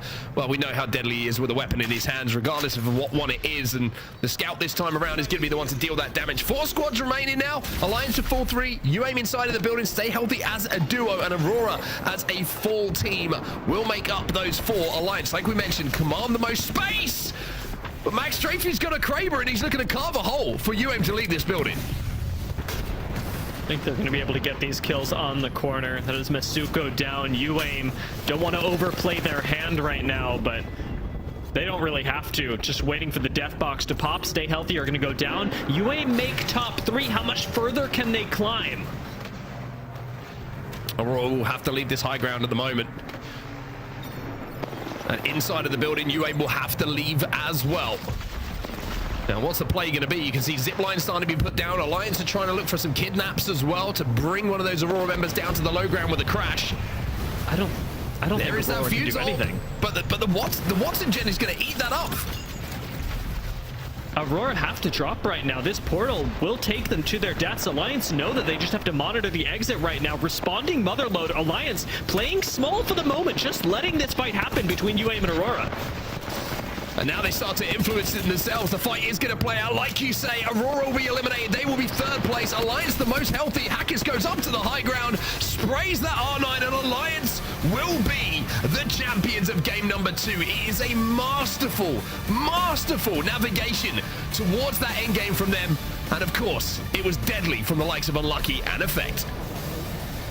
Crazy that we get to that end game and they've still got EMP too. That speaks volumes about what it actually took from Alliance to win this game. They always kept something else in their back pocket. That's how convincing it was from this squad that commanded the entirety of the stage. Yeah, brilliant from Alliance. It's so fun to watch them sometimes because it's like you can watch the pieces being put together step by step, and it's very rare that you don't see the idea being executed. It's honestly, there's a reason they're one of the best teams in the world, and it's great when you get to see games like that to really give you that kind of visual, visceral experience of what they do and why they are so good. Yeah, and very little pressure got applied to Alliance, and in large part that's because of the way that they were positioning. You and I talked about how difficult this zone can be to predict, especially when it looks like it's the second time we're getting the same zone. Instead, we go a lot further up to the north, and the wall changes everything. Alliance collect a lot of points, but they play in a position that keeps them from having to engage with multiple squads, and nobody really ever applies pressure back to Alliance. It's always them in the spot to push on other teams to the tune of 20 kill points. Yeah, that's a lot of KP. That's a third of the lobby that gets claimed by Alliance. That is a monster 32 points for them. And we mentioned how last time they were playing in the Pro League, when they were in the last outing, they managed to bring home that first place. Well, games like that are going to certainly look pretty good. By the way, Alta going to be the next legend to be banned, so we won't see Alta on E District, which is certainly very, very interesting. We're also going to look at two of the biggest fraggers in the league right now and take a look at their stats from Alliance, and that's going to be Unlucky and Effect. If you had to pick one to be on your team, who would you go with, Dia? Loaded question coming straight back at you. I mean, only for the voice clip, I think I have to go with Unlucky because Effect would be in my head the whole time. I'm actually, I get shivers. I get shivers thinking about it. Okay, well, you'd see, I mean, 10 kills, 8 kills, and, you know, 2.2k coming in for Effect, 1.6k coming in for Unlucky. Either of them end up on your team. If they're searching solo in ranked, you're going to have a good time. These are the series results, though, Dia. Alliance now on top with 35 points. Really convincing game from them, and it does keep them a healthy margin ahead of a team like Reply Totem. SJP2, though, a team that I really want to highlight, coming up in third right now. They've played a very aggressive game. It's followed up on what they showed us from match day 5. SJP2, their aggression during the first part of the split didn't really seem to benefit them all that much, but after the ALGS Open, I think this squad has really put a few pieces of their macro together in such a way that the aggression that they had is actually finding purchase on these very high-level teams. Yeah, I think Alliance are playing like a team who's in second place at the moment and wants a little bit more space to be closed between Na'Vi at the top of the leaderboards. But yeah, looking very, very good here, Dia. They're looking like they are out for blood here. Yeah, this team, this game, this match day could just be all Alliance all the time. But with this second match going so convincingly their way, it's time to find out if game 3 goes that way after the break.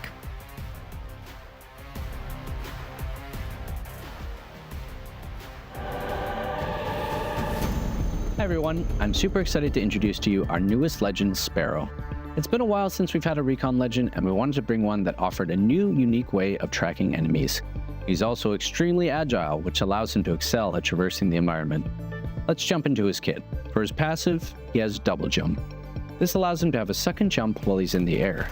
He also has a unique ability called wall launch that allows him to quickly get to the top of walls by pressing jump while climbing. For the tactical, he has the tracker dart. This can be shot out on any surface and will reveal enemies that get within sight of it. Enemies that are revealed will have a trail that can be seen through walls, and will also have a marker that shows the distance the enemy is away from you. For the ultimate, we have the Stinger Bolt. This is a large arrow that will be shot out and planted into the ground. After a short charge up, it will pulse out blasts that will deal damage and slow any enemy within its range. It's Sparrow will be unlocked temporarily for free at the start of the season, so everyone will get a chance to play him, and he'll be yours to keep if you can beat a set of challenges. Jump in and try Sparrow in our newest season, Prodigy.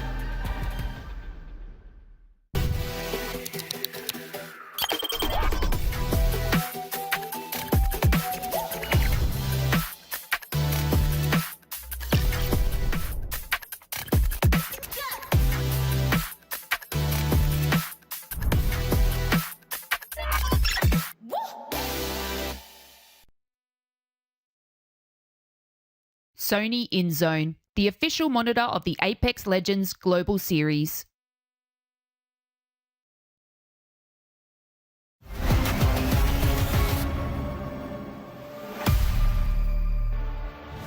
Welcome back, everybody. 2 matches already done here in the EMEA ALGS Pro League, and now we get, no surprise here, to head towards match number 3. It's going to be the last one on Stormpoint. Dan, great to have you back. How was your break? Did you enjoy the game? Did you hydrate? What did you do? Tell me about your break. I had some cereal. Yeah, which I felt like I needed to get something, but I also was able to check in and see how that went. Surprised that Ulcer was banned in match 2. I think that's disappointing because I wanted to see her on E-District. However, that's just how the cookie doth crumble sometimes. But a really impressive game from Alliance to put up a huge amount of kills as well.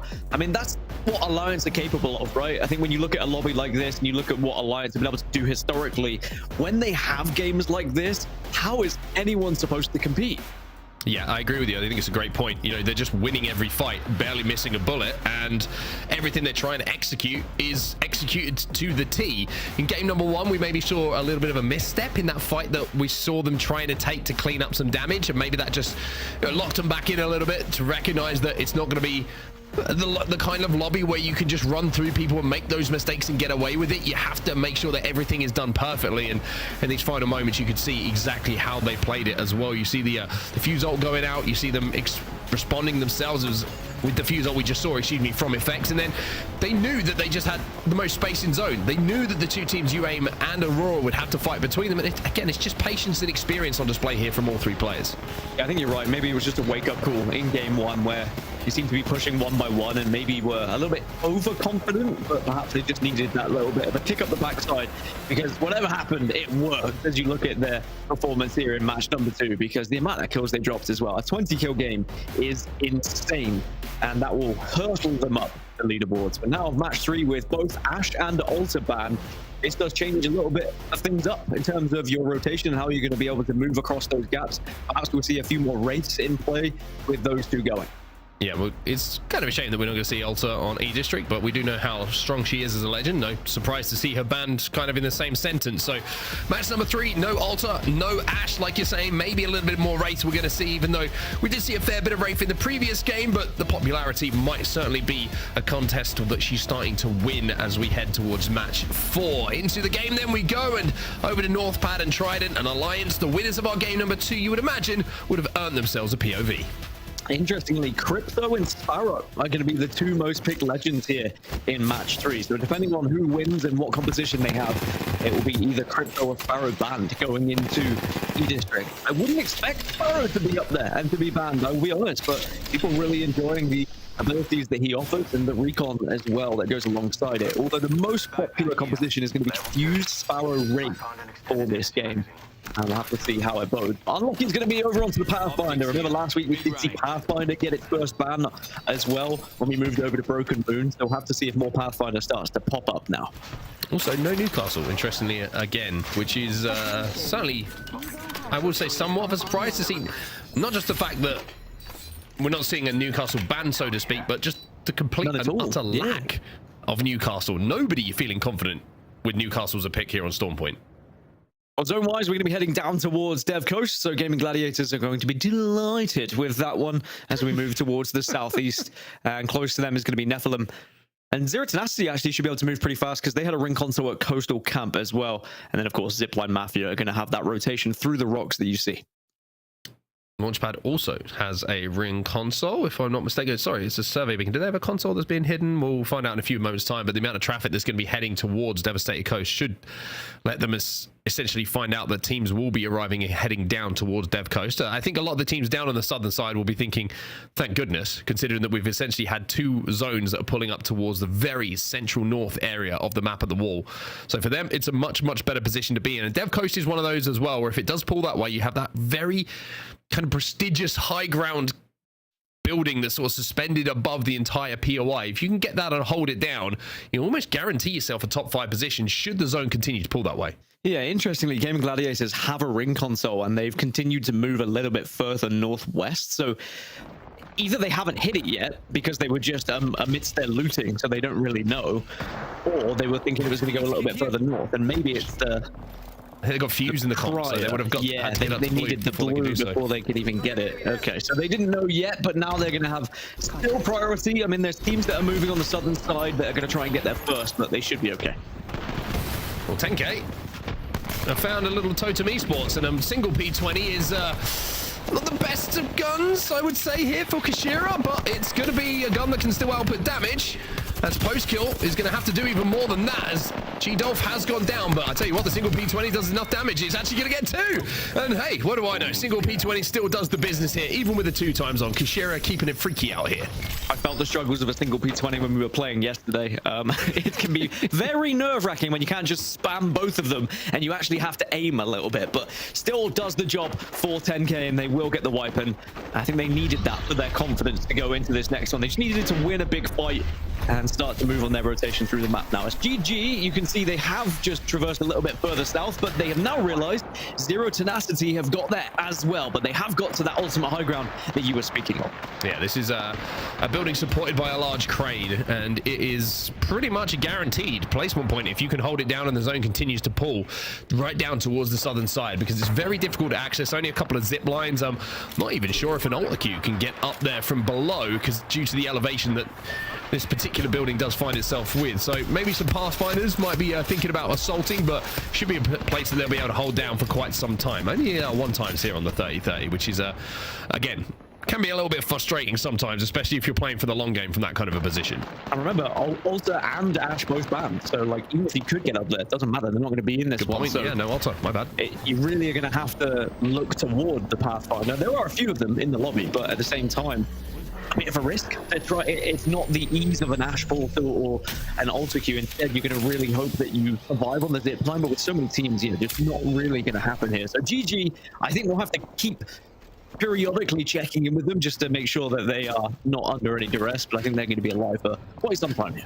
Yeah, it would be a mistake, I think, from GG should they have that position taken away from them. So GG in a really good spot. Aurora moving through Echo HQ right now. BPR going through Pylon as we take a look a little bit further away from the zone towards Mind. And Team Nemesis, who are on your screen right now, who might be running into Mind in a few moments' time as the 2 teams converge onto Launchpad. But Team Nemesis, it's strange to kind of talk about them because they have a 4th place overall at the moment, but they've done so well, I would say, in stay healthy. We've just been eliminated, by the way, our first team out of the lobby. They've done so well to command space around the buildings they were playing early, but it was when it got to that sort of top 10 and maybe even the top 5 that they just fell away a little bit. So just that end game management, something to keep an eye on with them. Most of the teams have already found their way to Dev Coast, and they should be able to comfortably hold their angles for now. I think it's really going to start to kick off when the late arrivals try and force their way in. There is one thing about Dev Coast, is that even though there's not loads of buildings, there is quite a bit of playable space because there's a lot of coverage as well. So you can kind of force your way in, but with the lack of Newcastle, you really have to be mindful of where you're going to be positioning yourself so you don't get from another angle. And I still am surprised with the lack of Newcastle, but I guess, you know, with recent changes and how people are playing the game, maybe they just don't feel like it's viable anymore. Well, the EMP is going to be good from Kashira, I believe, although was the drone just destroyed on the last second? Instead, we are going to certainly know that there's going to be a mother load coming their way as a response to try and slow down this push. It's going to be Nephilim who are the team who are holding them out for now. 10K already up to full purple, by the way. Looks like Postkill has decided that alongside his teammates, we're going to take the Trident instead. Although, all of a sudden, it's let's just get out of here because there's a zip line going down that looks a little bit rushed from Postkill. The Trident is going to mean that Kashera goes down. I'm not quite sure what's going on here for 10K. It looks like the communication is kind of all over the place. They've literally got you lost for words. Just full panic. What is happening? But they eventually will escape, as there is plenty of action happening down towards Dev Coast. You can see Forbidden, or soon to be Mouths, of course. A couple of game attack changes already happened. Did they already mention that in game 2? Who might have? I missed it, but looking forward to them and their new endeavors. Well, Forbidden on your screen right now. They are going to be in a really good spot for the long game here, just because of the fact that they do have Catalyst in this composition as well. So they'll be able to reinforce some of those doors, even if they do get destroyed. Aurora, who made it towards that end game into the top 3. Unfortunately, when you get to a top 3 position, ending up top 3 is always a little bit disappointing. Or should I say in 3rd place overall. Now, they don't have the Catalyst in the composition here, which means that holding these doors is going to be very, very difficult. They cannot reconstruct them. They cannot reinforce them. So the natural cover that they provide has been eliminated.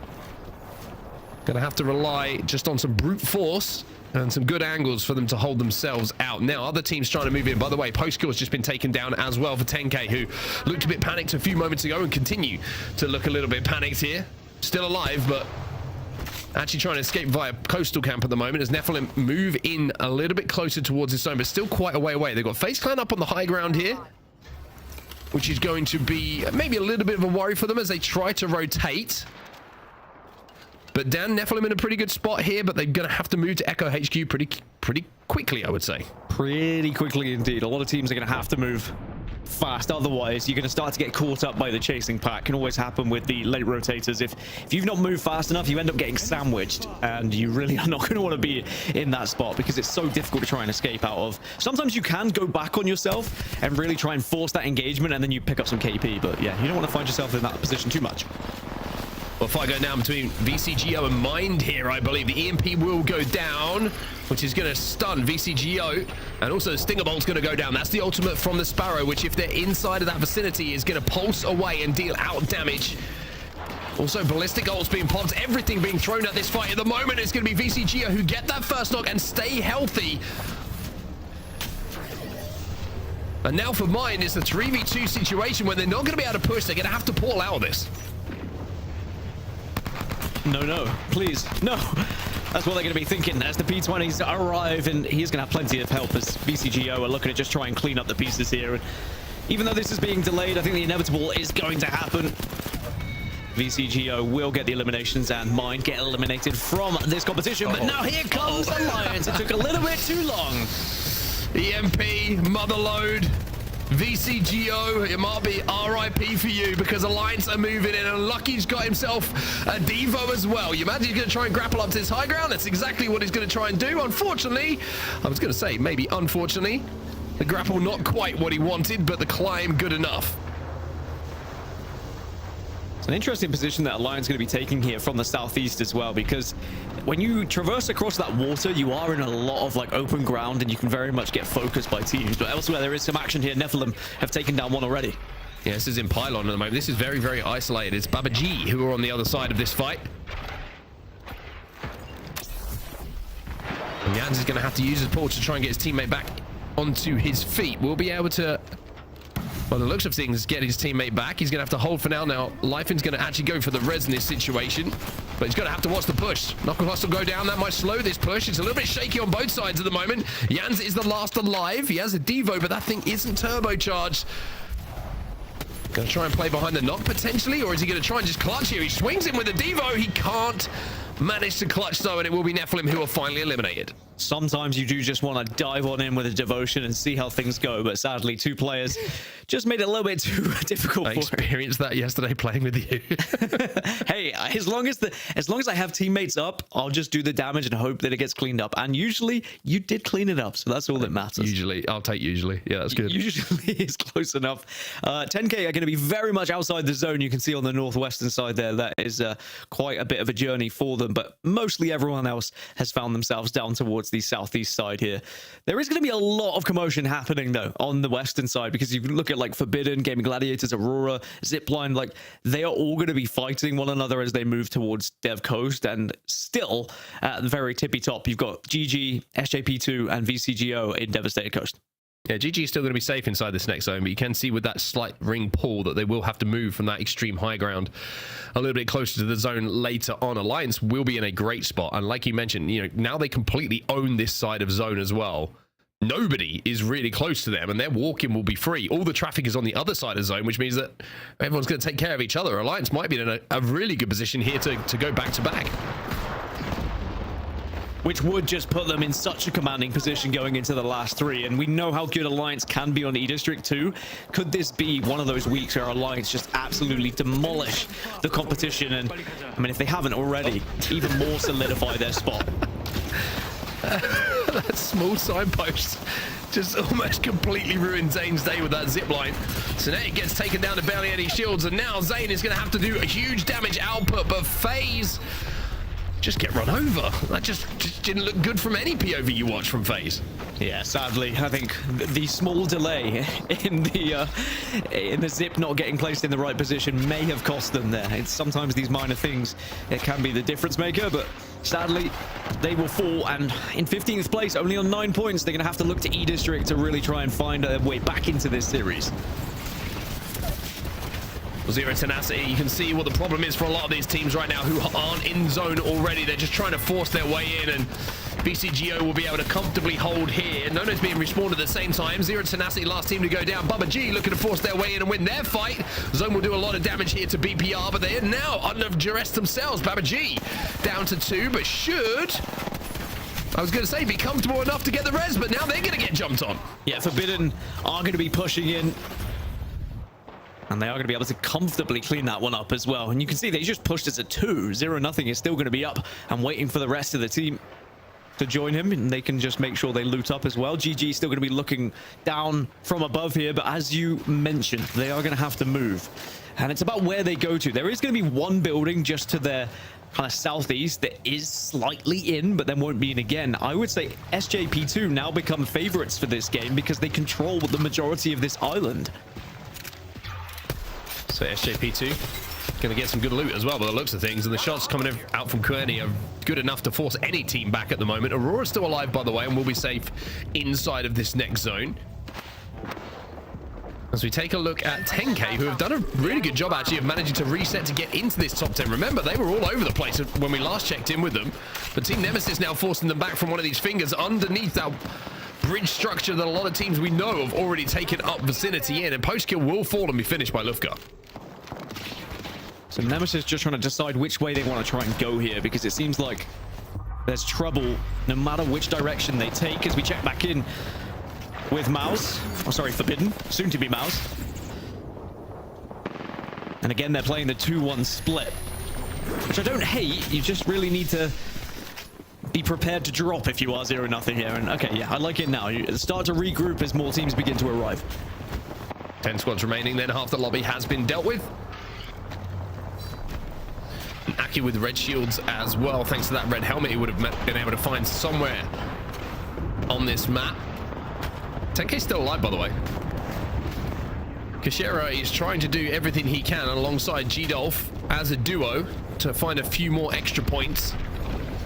Forbidden now have to move their way towards zone. They're going to use the cat wall just to create a little bit of separation between them and the team that's just to their left. And on this little building, they will, excuse me, this little platform, they will be safe. Gaimin Gladiators have just been eliminated, by the way. Zipline Mafia have gone. And for GG, that's really frustrating, considering the prio they had to this zone.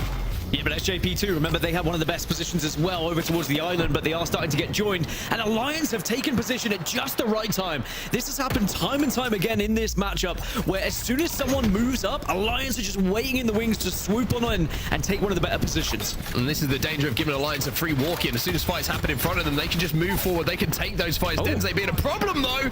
Jiggling and wiggling on that zip line to take the attention away, and now Alliance are down to 2. Yeah, SJP2 have actually been somehow able to get away with this one. Unlucky does have a very much amped up Evo here. They're ready to try and shred, and he's doing so much from a distance. Yeah, no more ammo though. That's the only problem here for him. He's not on the ballistic. He doesn't have a ballistic in the composition as well to give him that infinite ammo in the ultimate. So now it's just the 30-30 for Unlucky, so he has to back up here. And Forbidden now will take their opportunity to push in as well. So SJP2 are going to be stuck between a rock and a hard place, which will give Alliance a chance to somewhat reset here. But the real question is, can they get all three of them back up, as Forbidden will take full advantage and SJP2 gets sandwiched. By the way, Unlucky's still doing damage in the feed by the looks of things, even with that 30-30. It looks like they reset as well. Aurora eliminated in the meantime. 5 squads now remaining. Aki with 4 kills to his name in this game as well. He does have some ammo to work with in that devotion, but it's not going to be automatically turbocharged. Doesn't have that purple barrel stabilizer as yet. 10k finally eliminated, but to be fair, to get into the top 5 from what looked like an absolute shambles of a game, I think they would have taken that. Yeah, that'll give them a couple of extra points, but again, it's not really enough to be putting them up the leaderboards at the moment. Now, Alliance will be down to 2. Is there a chance maybe for a banner and a res? It looks like it could happen for Alliance, but UAIM are going to start to make their move from the northwest as well. Just past Nemesis here. That's their main worry at the moment. I think this rock is going to be in, so this head glitch is going to be really, really good for them to play in the late game, and they control the entirety of the northern side. Alliance, like you say, are just a duo. Nemesis a full 3, and Forbidden a full 3 as well.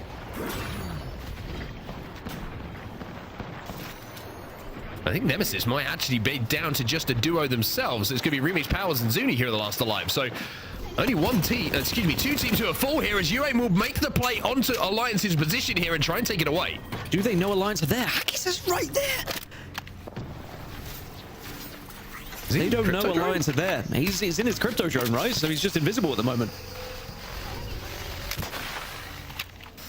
Well. The last time we saw Hackis doing this, he got a 2nd place, and that was on LAN. Obviously, some slight nerfs the last time that we saw to crypto. Look for the shimmer. But always look for the iPad shimmer or other surfaces that are available. Well, everyone else, though, just kind of sizing each other up at the moment.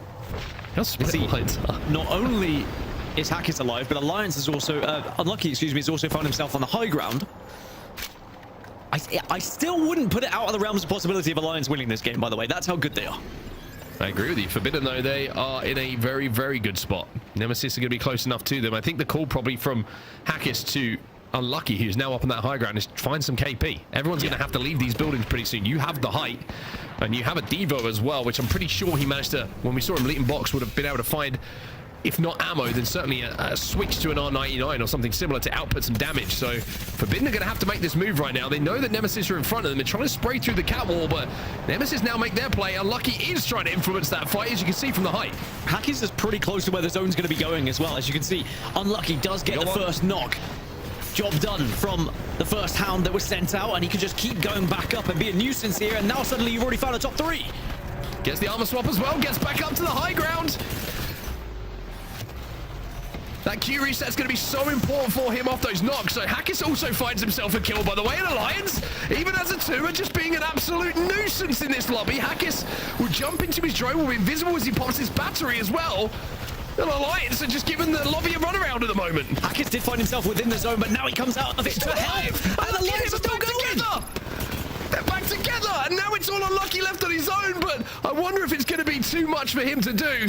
50 HP in a dream, but Dan, what have Alliance just done to the lobby? He still found an armor swap here. This is still doable. Oh, what?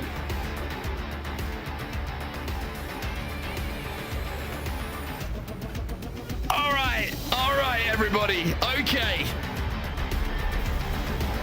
That is disgusting from Unlucky and Hackis. Absolutely filthy. Well. You know, sometimes when you just think that something could happen, but you're like, well, it's not really going to happen, is it? But perfectly played. You could tell the communication was on point between... They were on an entirely different journey. You know, you've got Hackis who's just trying to maneuver his way around the map, go invisible, feed information to Unlucky, but also as he came out of his invisibility cloak, like Harry Potter, was just making sure that he dealt damage at the same time. A little like Expecto Patronus. No, that doesn't deal damage. We need a different spell. Anyway, but he was making sure that Unlucky had the info to try and like position himself as the Pathfinder, but when they were able to get together, then they dealt even more damage as well. But then Hackers was always thinking about, all right, but now I need to get back into my cloak, now I need to get back into a position. But it was Unlucky just having a field day dealing damage as the Pathfinder.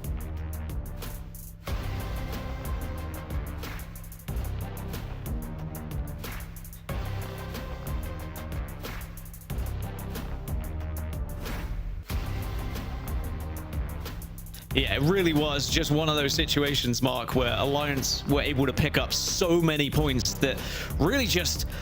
The rest of the lobby shouldn't have allowed that to happen, but when you saw Unlucky in a position like that, you called it yourself. You said it's inevitable here that he can pick up KP, but I didn't think they would also find a victory alongside it. Forbidden will still take second place and will take 19 points as well, which will be a fantastic game for them. But Dia, you were able to watch that one. I mean, wow. That was something special, wasn't it? I screamed like a child at the end. That was such a crazy end game.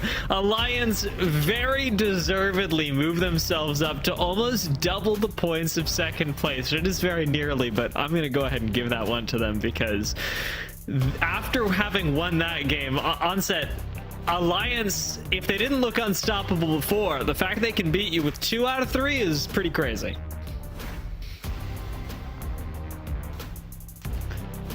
I don't know. This series is very quickly spiraling out of control, although I will say that one of the better things is that we're going to be changing things up and maybe taking some of that away from Alliance, because now in our Newcastle-less games, Gaskin, we will be starting to make the change over to E-District, and maybe that gives somebody else a fighting chance. Yeah, maybe. I mean, Newcastle not being seen at all. Crypto now banned because Crypto was in Alliance's composition. Sparrow was not. They were tied. So that means we'll see more Sparrow as we move into E-District as well. I was surprised how much Sparrow we're seeing, but at the same time, he does have a very important kit for you, and we can see just how important recon characters are, especially on Stormpoint with some of those engagements that were happening. So yeah, big fun game, but now I'm excited for E-District to come around. Yeah, that's gonna be very, very soon. I am looking forward to E-District, especially because, I mean, you brought this up during the game, this whole Newcastle-less thing that's been going on. I'm wondering what the thought process is for a lot of our teams, because the really only thing that I can see having interrupted this is more teams playing Sparrow and Sparrow having negative interactions with Newcastle, if anything. Yeah, maybe. I mean, or just people aren't playing as much Newcastle in general in scrims, and I don't know. I'm trying to stretch. I just think that there's so much more available for you in people's kits at the moment than Newcastle, and especially when it comes to Stormpoint, I just think that the information is just a little bit more handy rather than playing on the more defensive side with the Newcastle, because are you going to be able to reset as often as you would like when a lot of the times you're going to see a lot of these teams are just kind of retreating and rezzing back up rather than trying to play the game with, oh, I'm going to revive through the knockdown shield, but then by that time you've got like Sparrow information that's coming on you, people know where you are, they take you down, and then you're completely out the game. So yeah, maybe that's what it is. I don't know. Yeah, I'm curious how that'll change, if at all, when we go over to E-District. But before we do that, let's take a look at our interview, because we've actually got Nasky coming in. I'm really excited to talk to Nasky, especially given what we just saw in that last end game.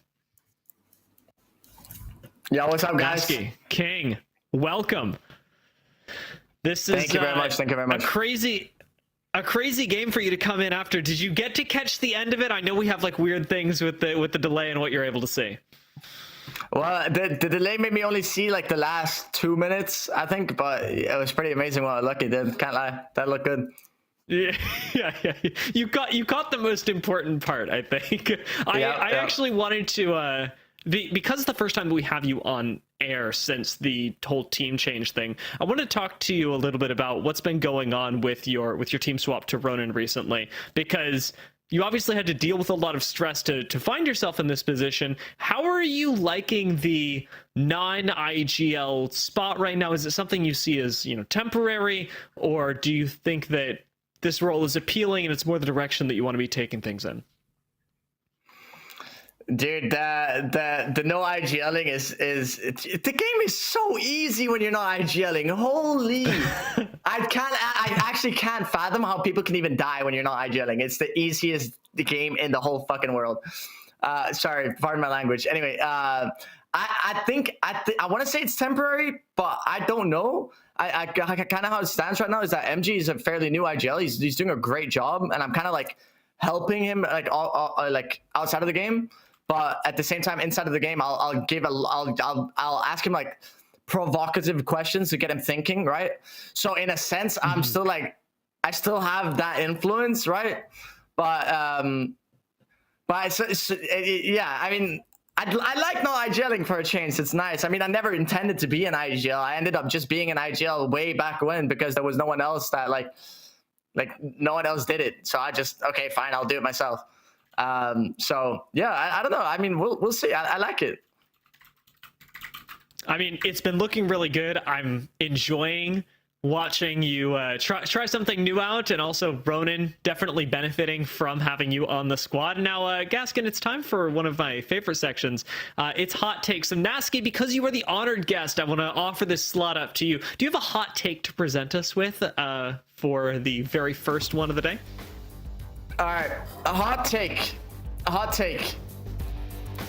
Pro League should not allow any roster changes unless it's like an actual medical emergency or whatever. Like, but you need proof for that then. Even like, no roster changes. It's so silly. No other games that does stuff like this. I mean, it shouldn't be a thing. Why the hell are like top teams switching out? Like players don't even know who to root for, man.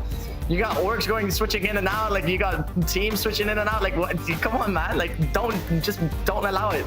And then if anything, you make the Pro League season a little shorter or something like that, right? And then roster mania between seasons. I don't care, but just not during, man. Like what the hell is this? It's so unprofessional. It's funny hearing you say that because of also the recent stress that I knew you had to undergo pulling together a team. I heard you say that, I was like, oh yeah. Gaskin, do you have a hot take for us? Yeah, I have a hot take. Roster changes should not be allowed throughout Pro League because it's just causing far too much stress. I'm going to double down and agree with Nasky. But do I have an actual hot take? No, my actual hot take would be the hot takes ended when this whole bottle was consumed by Zephyr live on broadcast, and I really struggled to see how anyone is ever going to top that. I did ask, should I down this myself? And then I realized I'm not crazy. So there we are. That's my hot take. I think Zephyr is a little bit insane. And it's true, and I will say to Zephyr's credit, tactically he got to do that and then take a break. You're going to be on the whole day. We got you on the show. Please don't down the whole bottle of hot sauce. I am curious though what your hot takes are, because we've been asking in the chat what's going on with you guys, what you're thinking behind the scenes. That's going to be it for our hot takes segment here on broadcast, though. Go ahead and send us yours as we keep keeping up with what chat thinks throughout the day. Gaskin and Nasky, it is time for us now to start thinking about what's been on the minds of so far. We had a couple of questions about this, Nasky, earlier on, but it was how 10K are going to work together, especially with the pickup of G Dolph. It looks like that hasn't been going nearly so well, as at least according to the audience, things are not looking good behind the scenes. The comms aren't matching up, and I wanted to ask you about this, Nasky. When you're integrating somebody new into the squad, how can you go about this best? And what do you think of the G-Dolph pickup onto 10K? Well, the pickup with Dolphin was, I mean, it's odd to say the least. I mean, Kashira and Postkill have historically always picked up like some sort of controller fragger. The good thing about picking up someone like Dolphin is that he's experienced. He's been on many teams. He's played the game for a long time. He knows about the game, blah, blah, blah, which means it should be an easy plug and play, right? That's how it usually is with an experienced person. Like they'll know like what to look for. They'll just know that it'll come second nature for them. But yeah, I don't. The team was doing good in scrims. I mean, don't get me wrong. They were getting pretty consistent placements, but it just doesn't look like a scary team in my eyes. I mean, yeah, I don't know. I mean, I don't think it's a permanent thing. I think that's what Kashira tweeted, right? But I might be wrong. I'd be inclined to agree with you. I don't think he really gave a direction one way or another, but things maybe not looking so permanent because G-Dolph does tend to jump around squads quite a bit. Very curious where this will go. However, for something perhaps a little bit lighter, a little bit less dependent on what team is doing what, we do have chat starting to chip in on what's going on with Mirage. Actually, feeling pretty good, at least when I'm playing him in ranked, but we aren't seeing him that much in comp. Gaskin, do you have any guesses? I mean, we're not even seeing Newcastle today, so I'll hit you before I hit Nasky with this. I mean, firstly, production missed a beat not having Mirage here. We've got Bloodhound, but that's something that we can discuss later. I'm just joking, by the way. Very much joking. Please don't fire me.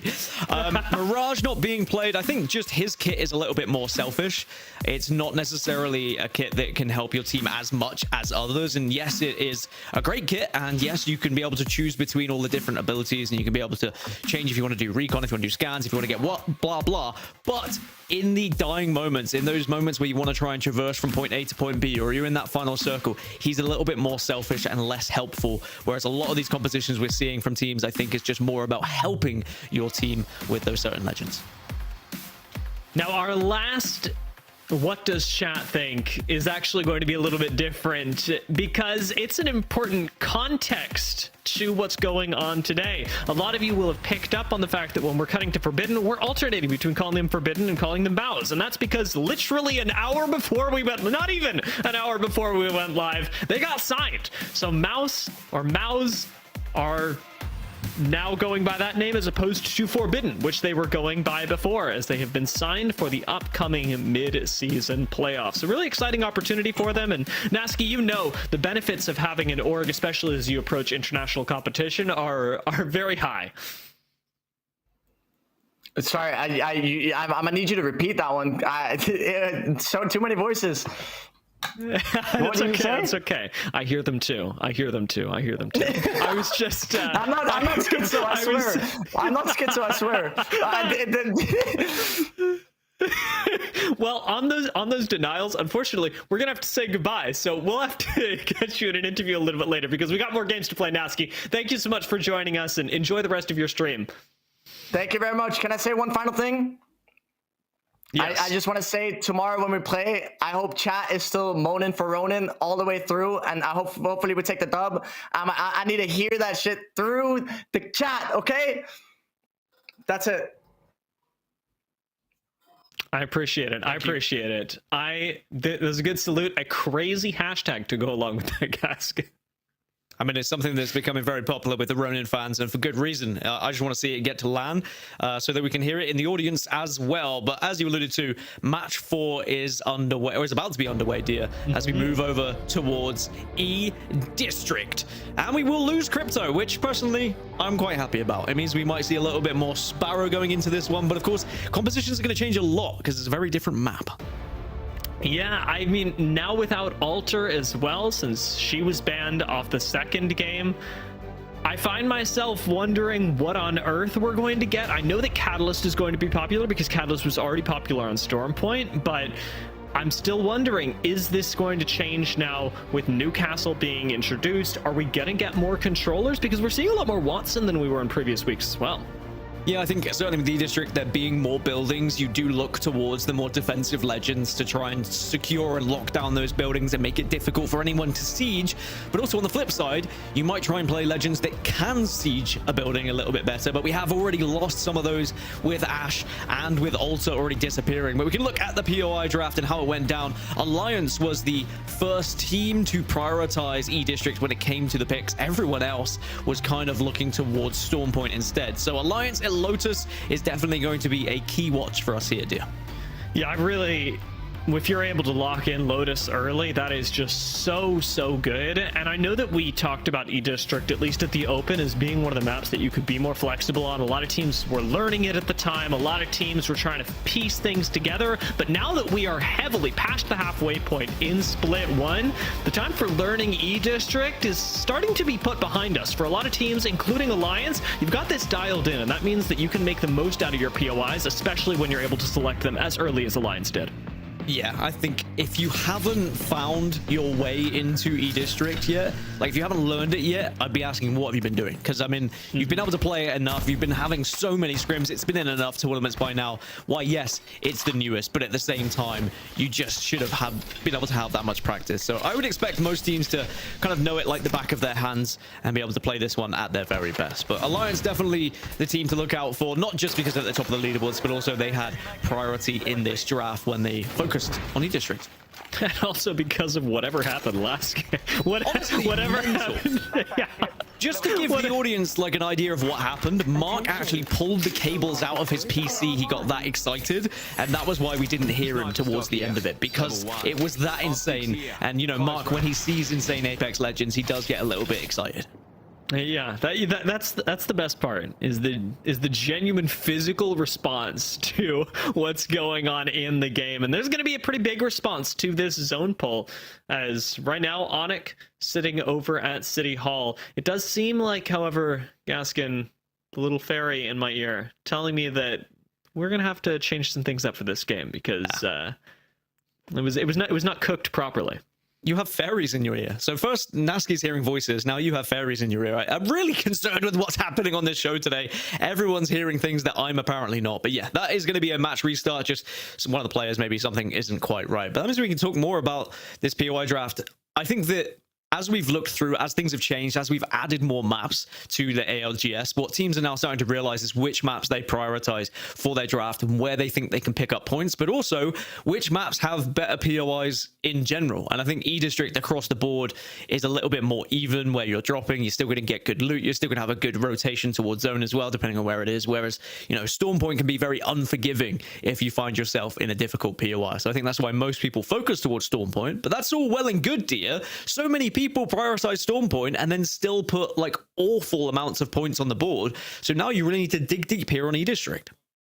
And E-District, very complex map to dig deep on, because it is so bunkerable. There are so many squads that are not going to be finished off like we saw Match 3 finished off, or at least I'd imagine. Let's take a look back at Match 3, because this end game was a total reversal of fortunes for Alliance, who had missed out on one player coming into the end game. No more Effect, and that's after what Effect did in game 2. Yeah, they actually pushed up onto SJP2 early on in the game, and Effect just kind of got caught out a little bit, but Hackis was in his invisibility cloak with Crypto, decided to send Unlucky and unleash him amongst the carnage that was this final circle at Dev Coast. And Unlucky was able to put on a show for us, just dealing damage left, right, and center. But all the meanwhile, Hackis was going through his own journey as well, constantly being able to dip in and out of invisibility, provide extra information as well to Unlucky, so that Unlucky could then swing on by. All the meanwhile, the likes of Forbidden and SJP2 were also fighting each other. That was a huge kill, by the way, from Hackis. But then Unlucky to do this and to be able to not only find a shield to work with, but also then have the confidence to push into this fight and win it for Alliance. I mean, this is why you have a player like Unlucky on your team, dear. Moments like that, my lord. I mean, looking at that as well, I do want to give Hackis some credit. We don't think of Crypto as being a very high mechanical legend, but being able to pull off the small little tech of throwing the drone out, popping the bat before you go invisible, it actually did him a huge favor when it came out to finding the critical kill to set Unlucky up to win the game. So I know, you know, we think of Crypto as a very hands-off legend, but Hackis is getting in there. A very minimal thing as well is he was also repositioning himself to the final circle in case he wasn't spotted out, or in case he didn't have to go back into invisibility or come out of it. It was really well played from him. If you actually analyzed it, I think it was so important what he was doing. I know that all the kind of headlines will be about Unlucky getting those kills and flying around as Pathfinder, but Hackis was doing a fantastic job there as Crypto as well. And got Crypto banned, essentially, because if they hadn't won that game, Sparrow might have got taken away. So he played that well. We can't even see any more Crypto. It's true. This was a pretty crazy turnaround, and it is nice to see teams, people, players, IGLs who are perhaps learning a little bit more about the game, what they want to look like in Pro League, be able to watch this and start to determine some of their own play style. If you are one of those players who's looking at the games here in the ALGS and going, I wonder what I would be like, I wonder how that would work, you can register for the Challenger Circuit, the pathway into the ALGS Pro League. Challenger Circuit number 4 is coming up, so you're going to want to register for that over at battlefy.com/ALGS. Challenger Circuit, a very exciting place to be, a very different place to be, Gaskin. It is a lot of heavy fighting, especially as you go through the early rounds, but once you're able to make it to finals consistently, teams and players individually start getting picked up for Pro League, for Open. Oh yeah, you get put through the ringers down in the Challenger Circuit, that's for sure. But we've already seen our Challenger to Champion story. Remember when Go Next and they were able to provide that journey all the way, all the grinding they did back in the day in Challenger Circuit to then finding themselves literally as world champions, which is pretty insane story. And I will always go back at it because it just shows that anyone can do it if you put enough time into it and you have the skill to go alongside it as well. But it looks like this game is getting locked in, so we should get it shortly underway. Have you ever competed in like a Challenger Circuit? I know that when we had the Open, Onset played a little bit. Have you ever tried your luck in any competitive Apex Legends? I have not for lack of wanting to. I will add, not for lack of wanting to. I would very much like to compete in maybe the BLGS if we get it again this year. I don't know, but BLGS, Challenger Circuit kind of stuff seems exciting. I think that you would do pretty well. I think that actually we need to make a I don't team. think Maybe. that's true. No, actually, yeah, I take it back. I was trying to be nice, but you would do terribly. No, I'm joking. Even that's mean. I can't lie either way. You do average. Is that better? Thank you. Yeah, we go. I think doing average, I would strive to do average. I mean, you've seen how I play. I play like a scared little baby most of the time. A scared little baby who knows how to read zones, but a scared little baby. See, and if you were invisible as a crypto, what? See, then suddenly maybe it's just all about legend selection, which is going to be key going into match 4 here, because I'm curious who is going to get banned here, dear, because you saw, we had no Newcastle, for example, hasn't been played at all. Sparrow was up there as almost banned in match 3. Are we going to see even more Sparrow going into E-District here, or are we going to see another legend rise to the top? I mean, I'm really liking the fact that teams are comfortable on Sparrow now, because the legend does provide a crazy amount of utility, and on top of that, if you are somebody who is typically on crypto, now with that pick taken away, I'm looking at you, Hackis. What are you going to do on Sparrow with the insane amount of mobility that this legend gets and playmaking potential that's unlike any other recon legend we have in the game? Just to say as well, yeah, it will be Sparrow getting banned. 12 Sparrows here on E-District. And I think when you look at this map and what Sparrow can offer as well, with the tracking dart, you can fire that into some buildings. You can get some great information, and also don't get me started on the ultimate, how integral that could be to a fight towards the end game as well. So Sparrow will be banned for match 5, but it means we're going to get plenty of the new legend on our screen here in match 4. And as you mentioned, Hackis does lose crypto, but now gains something a little bit different, and it is going to be another recon legend as well. And it makes me curious, now that we've taken crypto off the board and we're going to be taking Sparrow off the board, what does that mean for future games? Are we going to continue running recon legends? Will we see a lot of teams just move over to things like the Pathfinder? No, Alter's no longer available if you want to try and get some survey beacon scans on the way in, or is that just going to become a thing of the past for the last 2 matches? A lot still to be played and a big game left on the table, as this time it will be Team Nemesis that get the zone pulling over to them at draft point. Babaji actually very close over an energy bank, and I don't mind the positioning of 10K either. A team that I'm still very focused on with their comms and what they're going to be able to cobble together. Also, the first Newcastle will be picked. You'll be glad to know, dear, is that Newcastle is very much alive with 1 pick. Alongside Valkyrie, you mentioned Recon Legends and who might be stepping up to the plate. Valkyrie being included here as well. But zone-wise, we're going to be heading down towards draft point. Now, this means the energy bank is going to be very much the center of attention of teams rotating through from the north. So if you can find one of those choke points, you might be able to hold off other teams. But speaking of holding off, dear, hold off those thoughts, because it looks like we are going to be restarting this one once more. So still some issues, sadly, for some of the players. So appreciate everyone bearing with us at home, but of course we will get this one sorted as quick as possible. That means, dear, we won't be going to draft point. We will instead be going somewhere else. Maybe. Very true. Very true. Maybe. We don't know. We don't have the script, but it's an educated guess. I think there was one too many Newcastles in that lobby.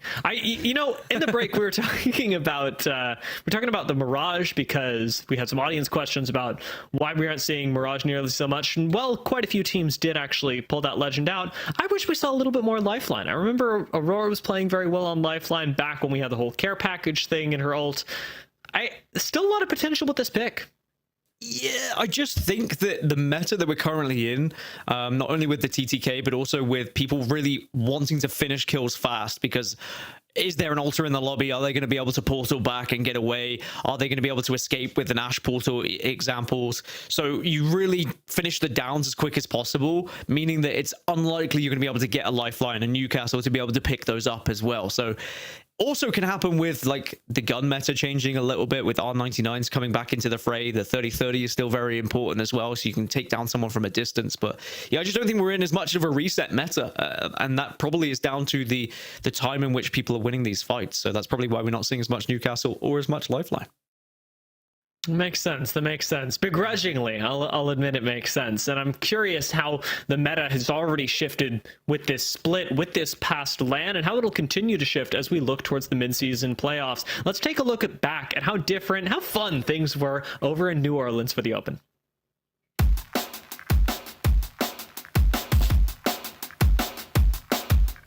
It's been nearly 4 months since we all came together. With Year 5 well underway, we now find ourselves here in the Big Easy for the first massive, big, colossal LAN of the season. Nice little hold, only up to stay naughty from LG. The P20, he lets them ring. Here at Atmo, Soten. Should have been an easy wipe.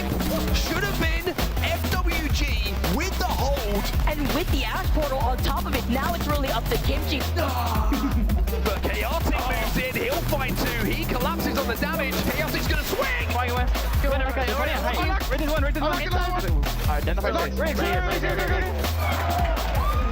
From Timmy, as NRG look for money. It's 150 with the Kraber. Twisted mind, deleted Imperial Howl. DKG answer back, but Baptist drops down again. His Eva is monstrous. Often up, Timba giving all the attention to is very hard. And now Kurem does exactly that. He's swinging with the charge up rapid. Whichever one wins will get free. Rejects the G7 hipfire shots.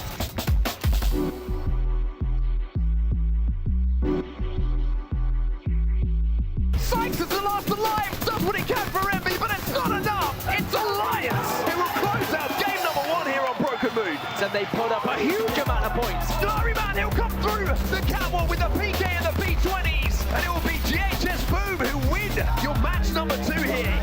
Alliance have officially hit match point with 50 points after 3 games. Coinbolt manages to come up. The piercing spike putting in the pressure. And Shopify. Falcons to back up to 3 though. They get the raise. It's now Falcons' chance. As Falcons hit match point. Falcons up on the high ground. Is this the moment that this squad was put together for? Alcazia down. Falcons rising. Falcons champions. From the most insane elimination bracket run. And will be crowned your ALGS Open champions. They have soared to ascendancy here in New Orleans, and they have that magic moment that they were built for. And quite rightly, Waltzy gets the chance as he will get to lift his first ever ALGS trophy.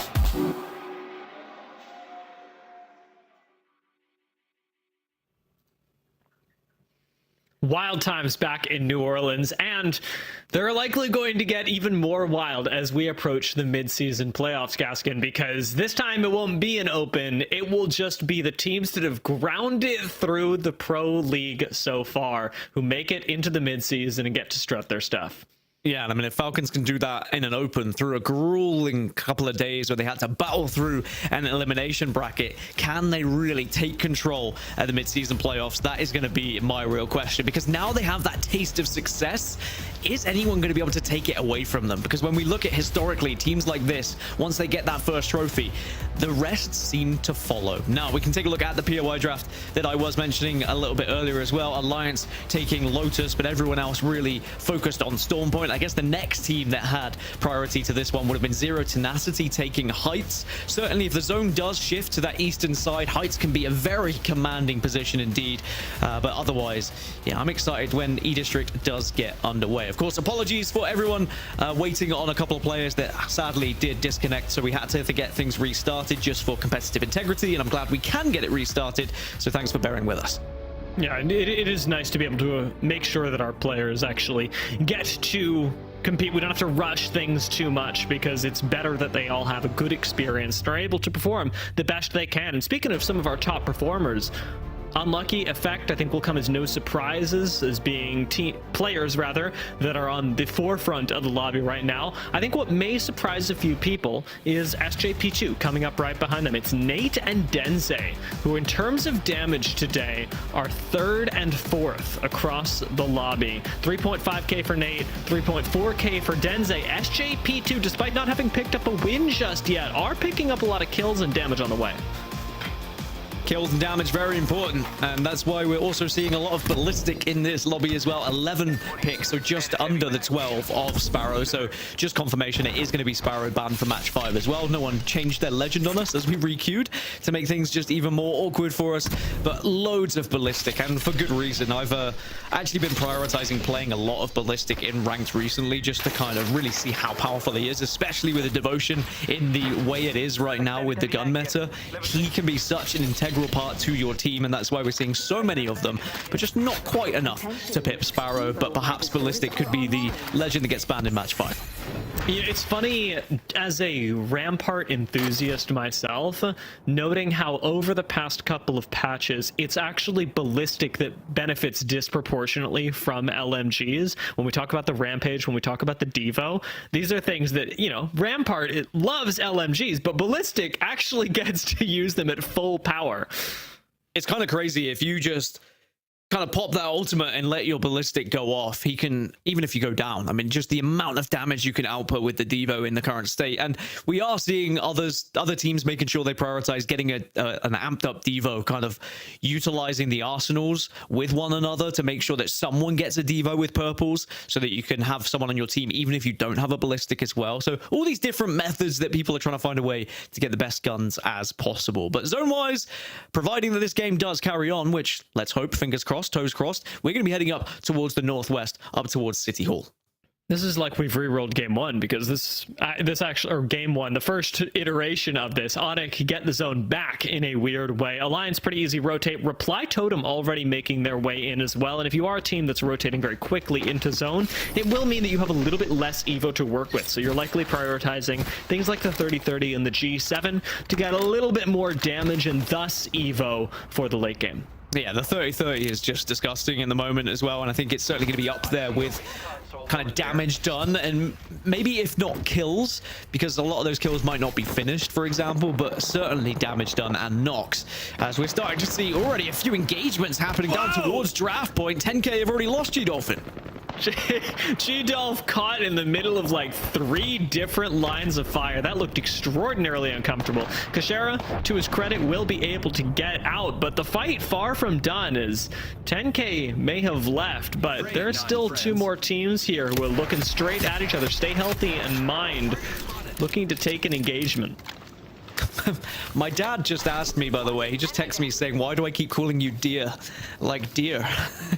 As it like an endearing way of calling you dear. That's cute. That's funny. Sorry, I just wanted to say that because that made me chuckle and it caught me off guard a little bit. Thanks, Dad. I like that. And I don't mind. Just yeah, actually, I am calling him dear. He's not dear. That's just the kind of friendship that we have. It's the kind of friendship I like to cultivate. It's very nice, very sweet, very supportive, much like Team Nemesis of each other, all holding hands, walking through this building.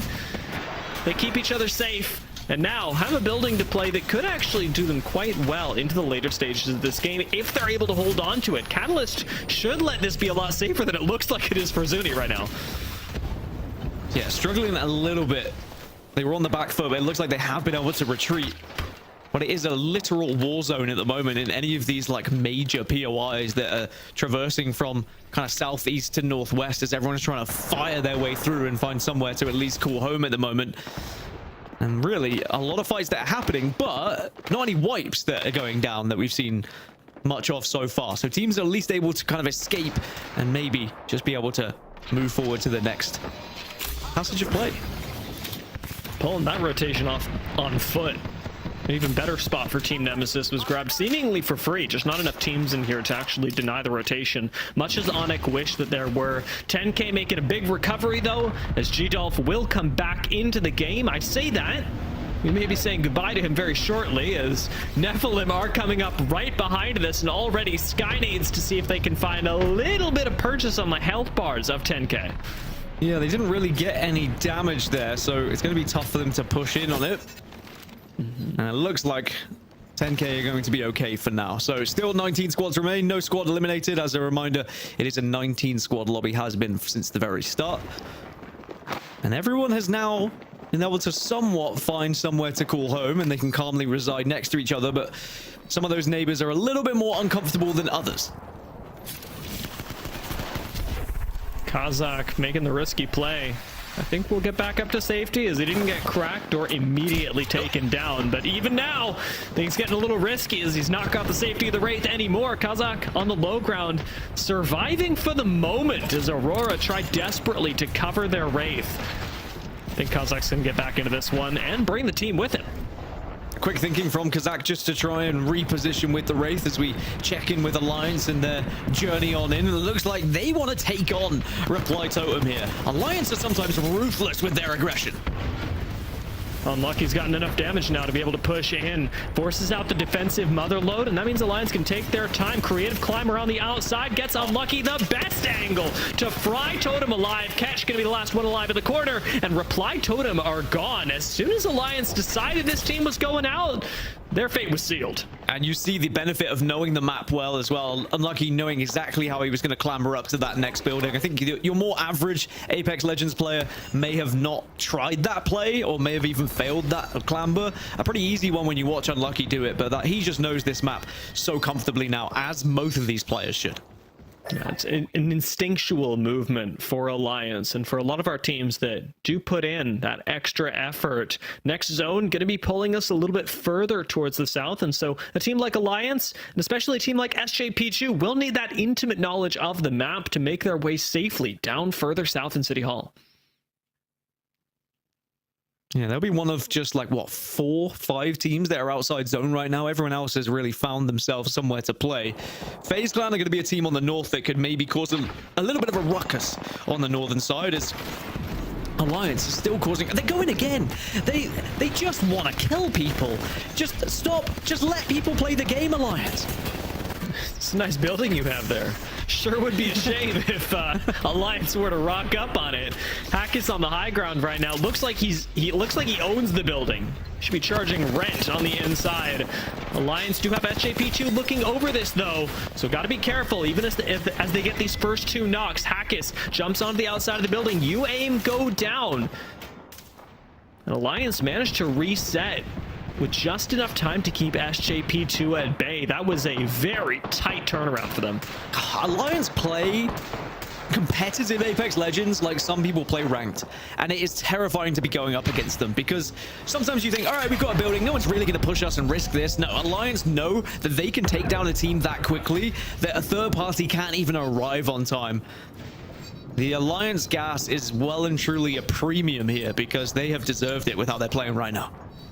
VCGO with the evac tower could get out of here, but they're worried about being shot off the evac by squads like Mind that are around them right now. Jumping up onto the high ground, VCGO. Looks like they're going to try and take this engagement before rotating in, risking the lives of both squads.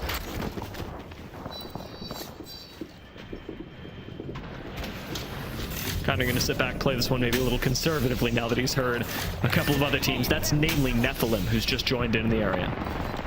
Yeah, Nephilim, Mind, VCGO, they're all going to be in the same area, and they're all going to start to scrap a little bit here, but there's so much high ground that you can play, so much different angles that you can take here, that actually all of these teams can reside next to each other. But maybe VCGO saying, actually, we don't really fancy. Maybe we can just get away whilst all these other teams are having a little look toward one another, and instead we can move out. But the question is, where do they go? Because sure, they can move out to the western side here, but there's still going to be plenty of teams they have to get through if they want to go to the zone, because the zone is shifting east, remember. But I don't think they know that yet. Of course, they don't have the ability to get that ring console scan right now. Even if they have fuse up to blue, they just haven't had a ring console they could hit in that moment. Not sticking around for the fight is maybe going to cost VCGO some points as well, because Nephilim are certainly going to have to go up against Mind. There's really no way around this 3v3 outside of evac towers, and even that could risk Mind's game. Nephilim's rotation does get them the advantage temporarily. It's going to be very tempting to other squads like Forbidden and the Gaimin Gladiators, who are down south alongside them right now.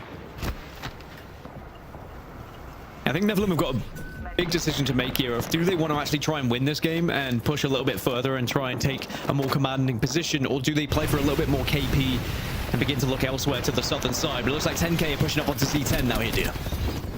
Z10 gonna bite the dust immediately. Micey not able to stand up to 10K, but with at least Kashera going down, Zero Tenacity do start to fight back. That's 2 now as G-Dolph has to clutch this up himself. It's up against Feuda. Wouldn't want to take that gamble if I were him, but the overheat is going to land, meaning Feuda cannot fire back for a little while. G-Dolph hitting the climb. Feuda trying to grab the bat just behind the knockdown shields. We'll see if this thermite connects, but G-Dolph backing away himself, playing a more conservative game. Feuda with the health advantage swings through the door and takes him out. 10K go down, and Zero Tenacity have a little bit more than 0, I'd say. Didn't really want to pull out the Devo and reload it. I don't know. That was a tough one for G-Dolphin. I think there's going to be a lot of eyes on him as well. So, it's always going to be a difficult first week when you are just newly added to a team. But I think 10K would have felt like they could have done a little bit better in that engagement by their own standards, as we check back in with Alliance, the building killers, the lobby slayers. And they're going to continue to move from north to south as they look to try and pick their next target in their current rampage. SJP2 still up, right up alongside them, both statistically and on the map. This clash of teams is one that I'm really looking forward to, and it seems almost inevitable, Gaskin. SJP2 have even taken note of Alliance right now and are throwing some shots towards them, telling Alliance to stay away, telling them to give them space. I don't think Alliance love hearing that. Well, Mouse are taking a lot of damage, but elsewhere they have been able to get a knock at least, and they can reset. Utilizing the Wraith portal as well. That means they can look down from above and maybe add some extra damage to those that have been arriving. VCGO are still trying to move in at the moment, and it looks like they will traverse a little bit closer as we check back in with Nephilim as well. They're on the southern side. They were looking towards GG. As now VCGO looks like they are actually having this fight as Mind get eliminated. Very weird to see both VCGO and Mind in the zone before Nephilim were. Even though these squads all split up and Nephilim took the southern choke, VCGO and Mind both got in before Mind unfortunately had to leave us. Now VCGO still with a great spot in zone, and Alliance, funnily enough, have found themselves a spot that's at least safe for now, safe enough to start taking some more fights. That is an immediate knock on Zipline Mafia, a very fast fight, and you know it's going well when you plan to take the Wraith portal to follow for the kill. Effect says, yeah, you ain't getting away. I'm going to chase you down, boy. Sadly, he doesn't even have to do anything. Zipline Mafia just bleed out, and they will be taken down. So now 14 squads remain, and Alliance continue to dominate anyone that they come across. And they will have this building. They will have the northern side, but they still have to continue moving down further south. So Zipline Mafia with the next team in the barrage that has been Alliance, FaZe Clan, or BPR could be the following. That's 3 full squads already taken out by Alliance, and even though our teams don't know who's doing the escorting squads from the lobby, I think they'll be able to put it together, knowing that this lobby is going as fast as it is. Nice job by Funk. Our first North American export to EMEA. See how he can do on the Gaimin Gladiators. They've been a pretty quiet squad today. Yeah, it's to see an NA player go to EMEA is incredible. I know we've had a couple of region changes throughout ALGS, but often it can be the other way of Europeans heading over towards North America to try and change their esports destiny.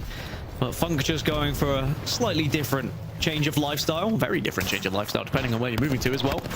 And we'll just see how he goes with GG. At the moment, only the 10 points thus far, sitting in 15th, but maybe this could be the game that puts them a little bit further up in that leaderboard. For as exposed of a spot as they had, a lot of pressure applied to Nephilim. I'm surprised Gaimin Gladiators aren't receiving that pressure back in spades. A squad like SJP2, though, who were rotating right alongside Alliance, now finding themselves alone in the north end zone as Alliance jumps straight into the center of it. Dead center of ring. Alliance claim their spot. Is it going to be one that lasts them? These nades are hitting hard and heavy. I mean, they do avoid the damage. Well, actually, no, they just kind of sucked up and absorbed the damage, to be completely honest. They said, we don't give a damn about your arc stars. And they're just going to head a little bit further back just to make sure they're not in no man's land. Instead, they'll have at least some buildings or rocks to play with to cover them ever so slightly. But yeah, they found themselves in a solid spot now. In effect, with the triple take, it's starting to be a nuisance to those teams on the other side. And actually, he's even having a go at Mouse as well. Yeah, everybody, why not? Got the triple take, got plenty of nades to go along with it. SJP2, that northern rotate really costing them. They didn't have the time to set up in zone. Nate still does get 2 knocks with the PK though, so it's going to be enough to keep them safe for now. As Onyx do not get that lucky. Instead, going down in 13th place. Nemesis maybe about to fall as well, playing this small corner that they've got. A couple of well-placed nades here, and Nemesis are goners, but I'm not seeing those come out. Yeah, no one really within this zone. This is going to be a final circle that is going to be very difficult to play into because it's just going to move into such open space. As Aurora now, they'll just be able to hold the position they're in at the moment, but they're going to have to move arguably the furthest, but they do have the Wraith portal to work with. I don't know whether Kazak's already put one down, but there certainly was one next to him, and yes, he has. So Aurora can move to the southern side here, and suddenly they find themselves a little bit closer to this zone. Nephilim spot working really well. They've turned from gatekeepers into just basically one of the only teams in zone. Alliance, surprise, surprise, have picked another fight, and Zero Tenacity, despite their clutch earlier, will not be winning this particular engagement. It is unlucky, once again, that manages to clutch up for the squad, and is still looking for a reset. Double Arc Star makes that a little bit more possible, but you can tell Alliance are nervous about sticking this. The audio cues alone could be a bait for Mouse. 0-0's dropping down. He's considering it. But Alliance get one reset off, and I think they're going to get the other. Alliance are back into this game when they were on the verge of leaving it. Yeah, you can see 0-0 was trying to just clamber his way down and see if maybe he could get eyes on this, but it looks like Alliance will reset. Finally, they are going to push in off Forbidden, but Alliance have been able to reset slightly. They weren't fully healthy, though, so now Miles are able to pick up 2. It's going to be just Effect yet again trying to clutch up here, but it's just going to have to play survival game instead. Does get the bat off, so there is still hope for Alliance yet, but it's going to be a very difficult one here. That's close. It's close. Alliance almost spotted, and Nephilim could be the squad that comes up on them. It is Maus that has scored Alliance from the lobby as Jens going to try and clamor with the Wraith. Does come out of the void, and to safety as Nephilim, still playing up the low ground, are just fine. Nemesis expiring behind them, and the Gaimin Gladiators going down as well. I mean, Alliance eliminated, but eliminated with 11 kills, so they're going to be putting up, what, 13 points after their placement point as well, so how disappointing for them. Still a lot of points for them to put up and stay at the top of the leaderboard. Now, Forbidden, the team that did really do that damage to Alliance, are going to have to push out, but the zone is going to do plenty of damage here as well. They've already lost 0-0, and I'm not sure they're going to get the chance to reset. They'll be wiped. 4 teams now remain. Despite the amount of damage that was put into FaZe, they just never stop firing back. It's a big reset from them. Aurora on high ground here as well. The Aurora versus FaZe fight could go really hard. Nephilim starting to climb up on this. FaZe dropping 1. It's the perfect time for Aurora to strike, but Nags plays things slowly, plays a behind cover, and on Catalyst, no better time to do it. Out comes the wall. FaZe trying to reset in the 2 versus 3, and they could do it. Swing out from the ballistic. Leaving FaZe still with the potential to take this up against Aurora. Kazak playing slowly, playing carefully on the Wraith. Does need to extend for the team. Well, FaZe down to a 2. Aurora is just going to have hard work, though, getting from this eastern side. It's Nephilim who are going to be watching everything from more central area, but VCGO still will play a vital part in this one. I wonder if the Wraith portal could change things for Aurora here, as they're just going from point A to point B at the moment, playing the survival game and trying to avoid those sight lines before they really have to commit to one of these fights as FaZe do get eliminated. I'll go FaZe. Aurora, great scouting so far with the fuse. Now can they force these two squads together? Nephilim have been the inevitable force in this lobby. They have not stopped taking ground, taking space from other teams. Aurora taking their first chunk of it with the very freshly gotten Wraith Portal. VCGO immediately recognized that Aurora is the big threat. They start piling in on them, and it forces the Wraith Portal back. Aurora now caught between a rock and a hard place, in zone or into the sightlines of VCGO.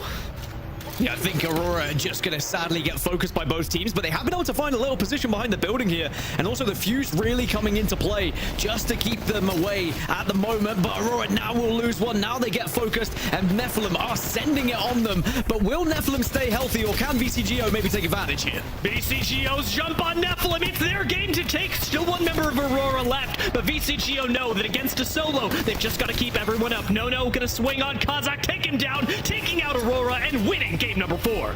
VCGO put up the points, and Aurora will take second place, I believe. So they did very well just to avoid that gunfire. But sadly, for Nephilim, they had a really good position.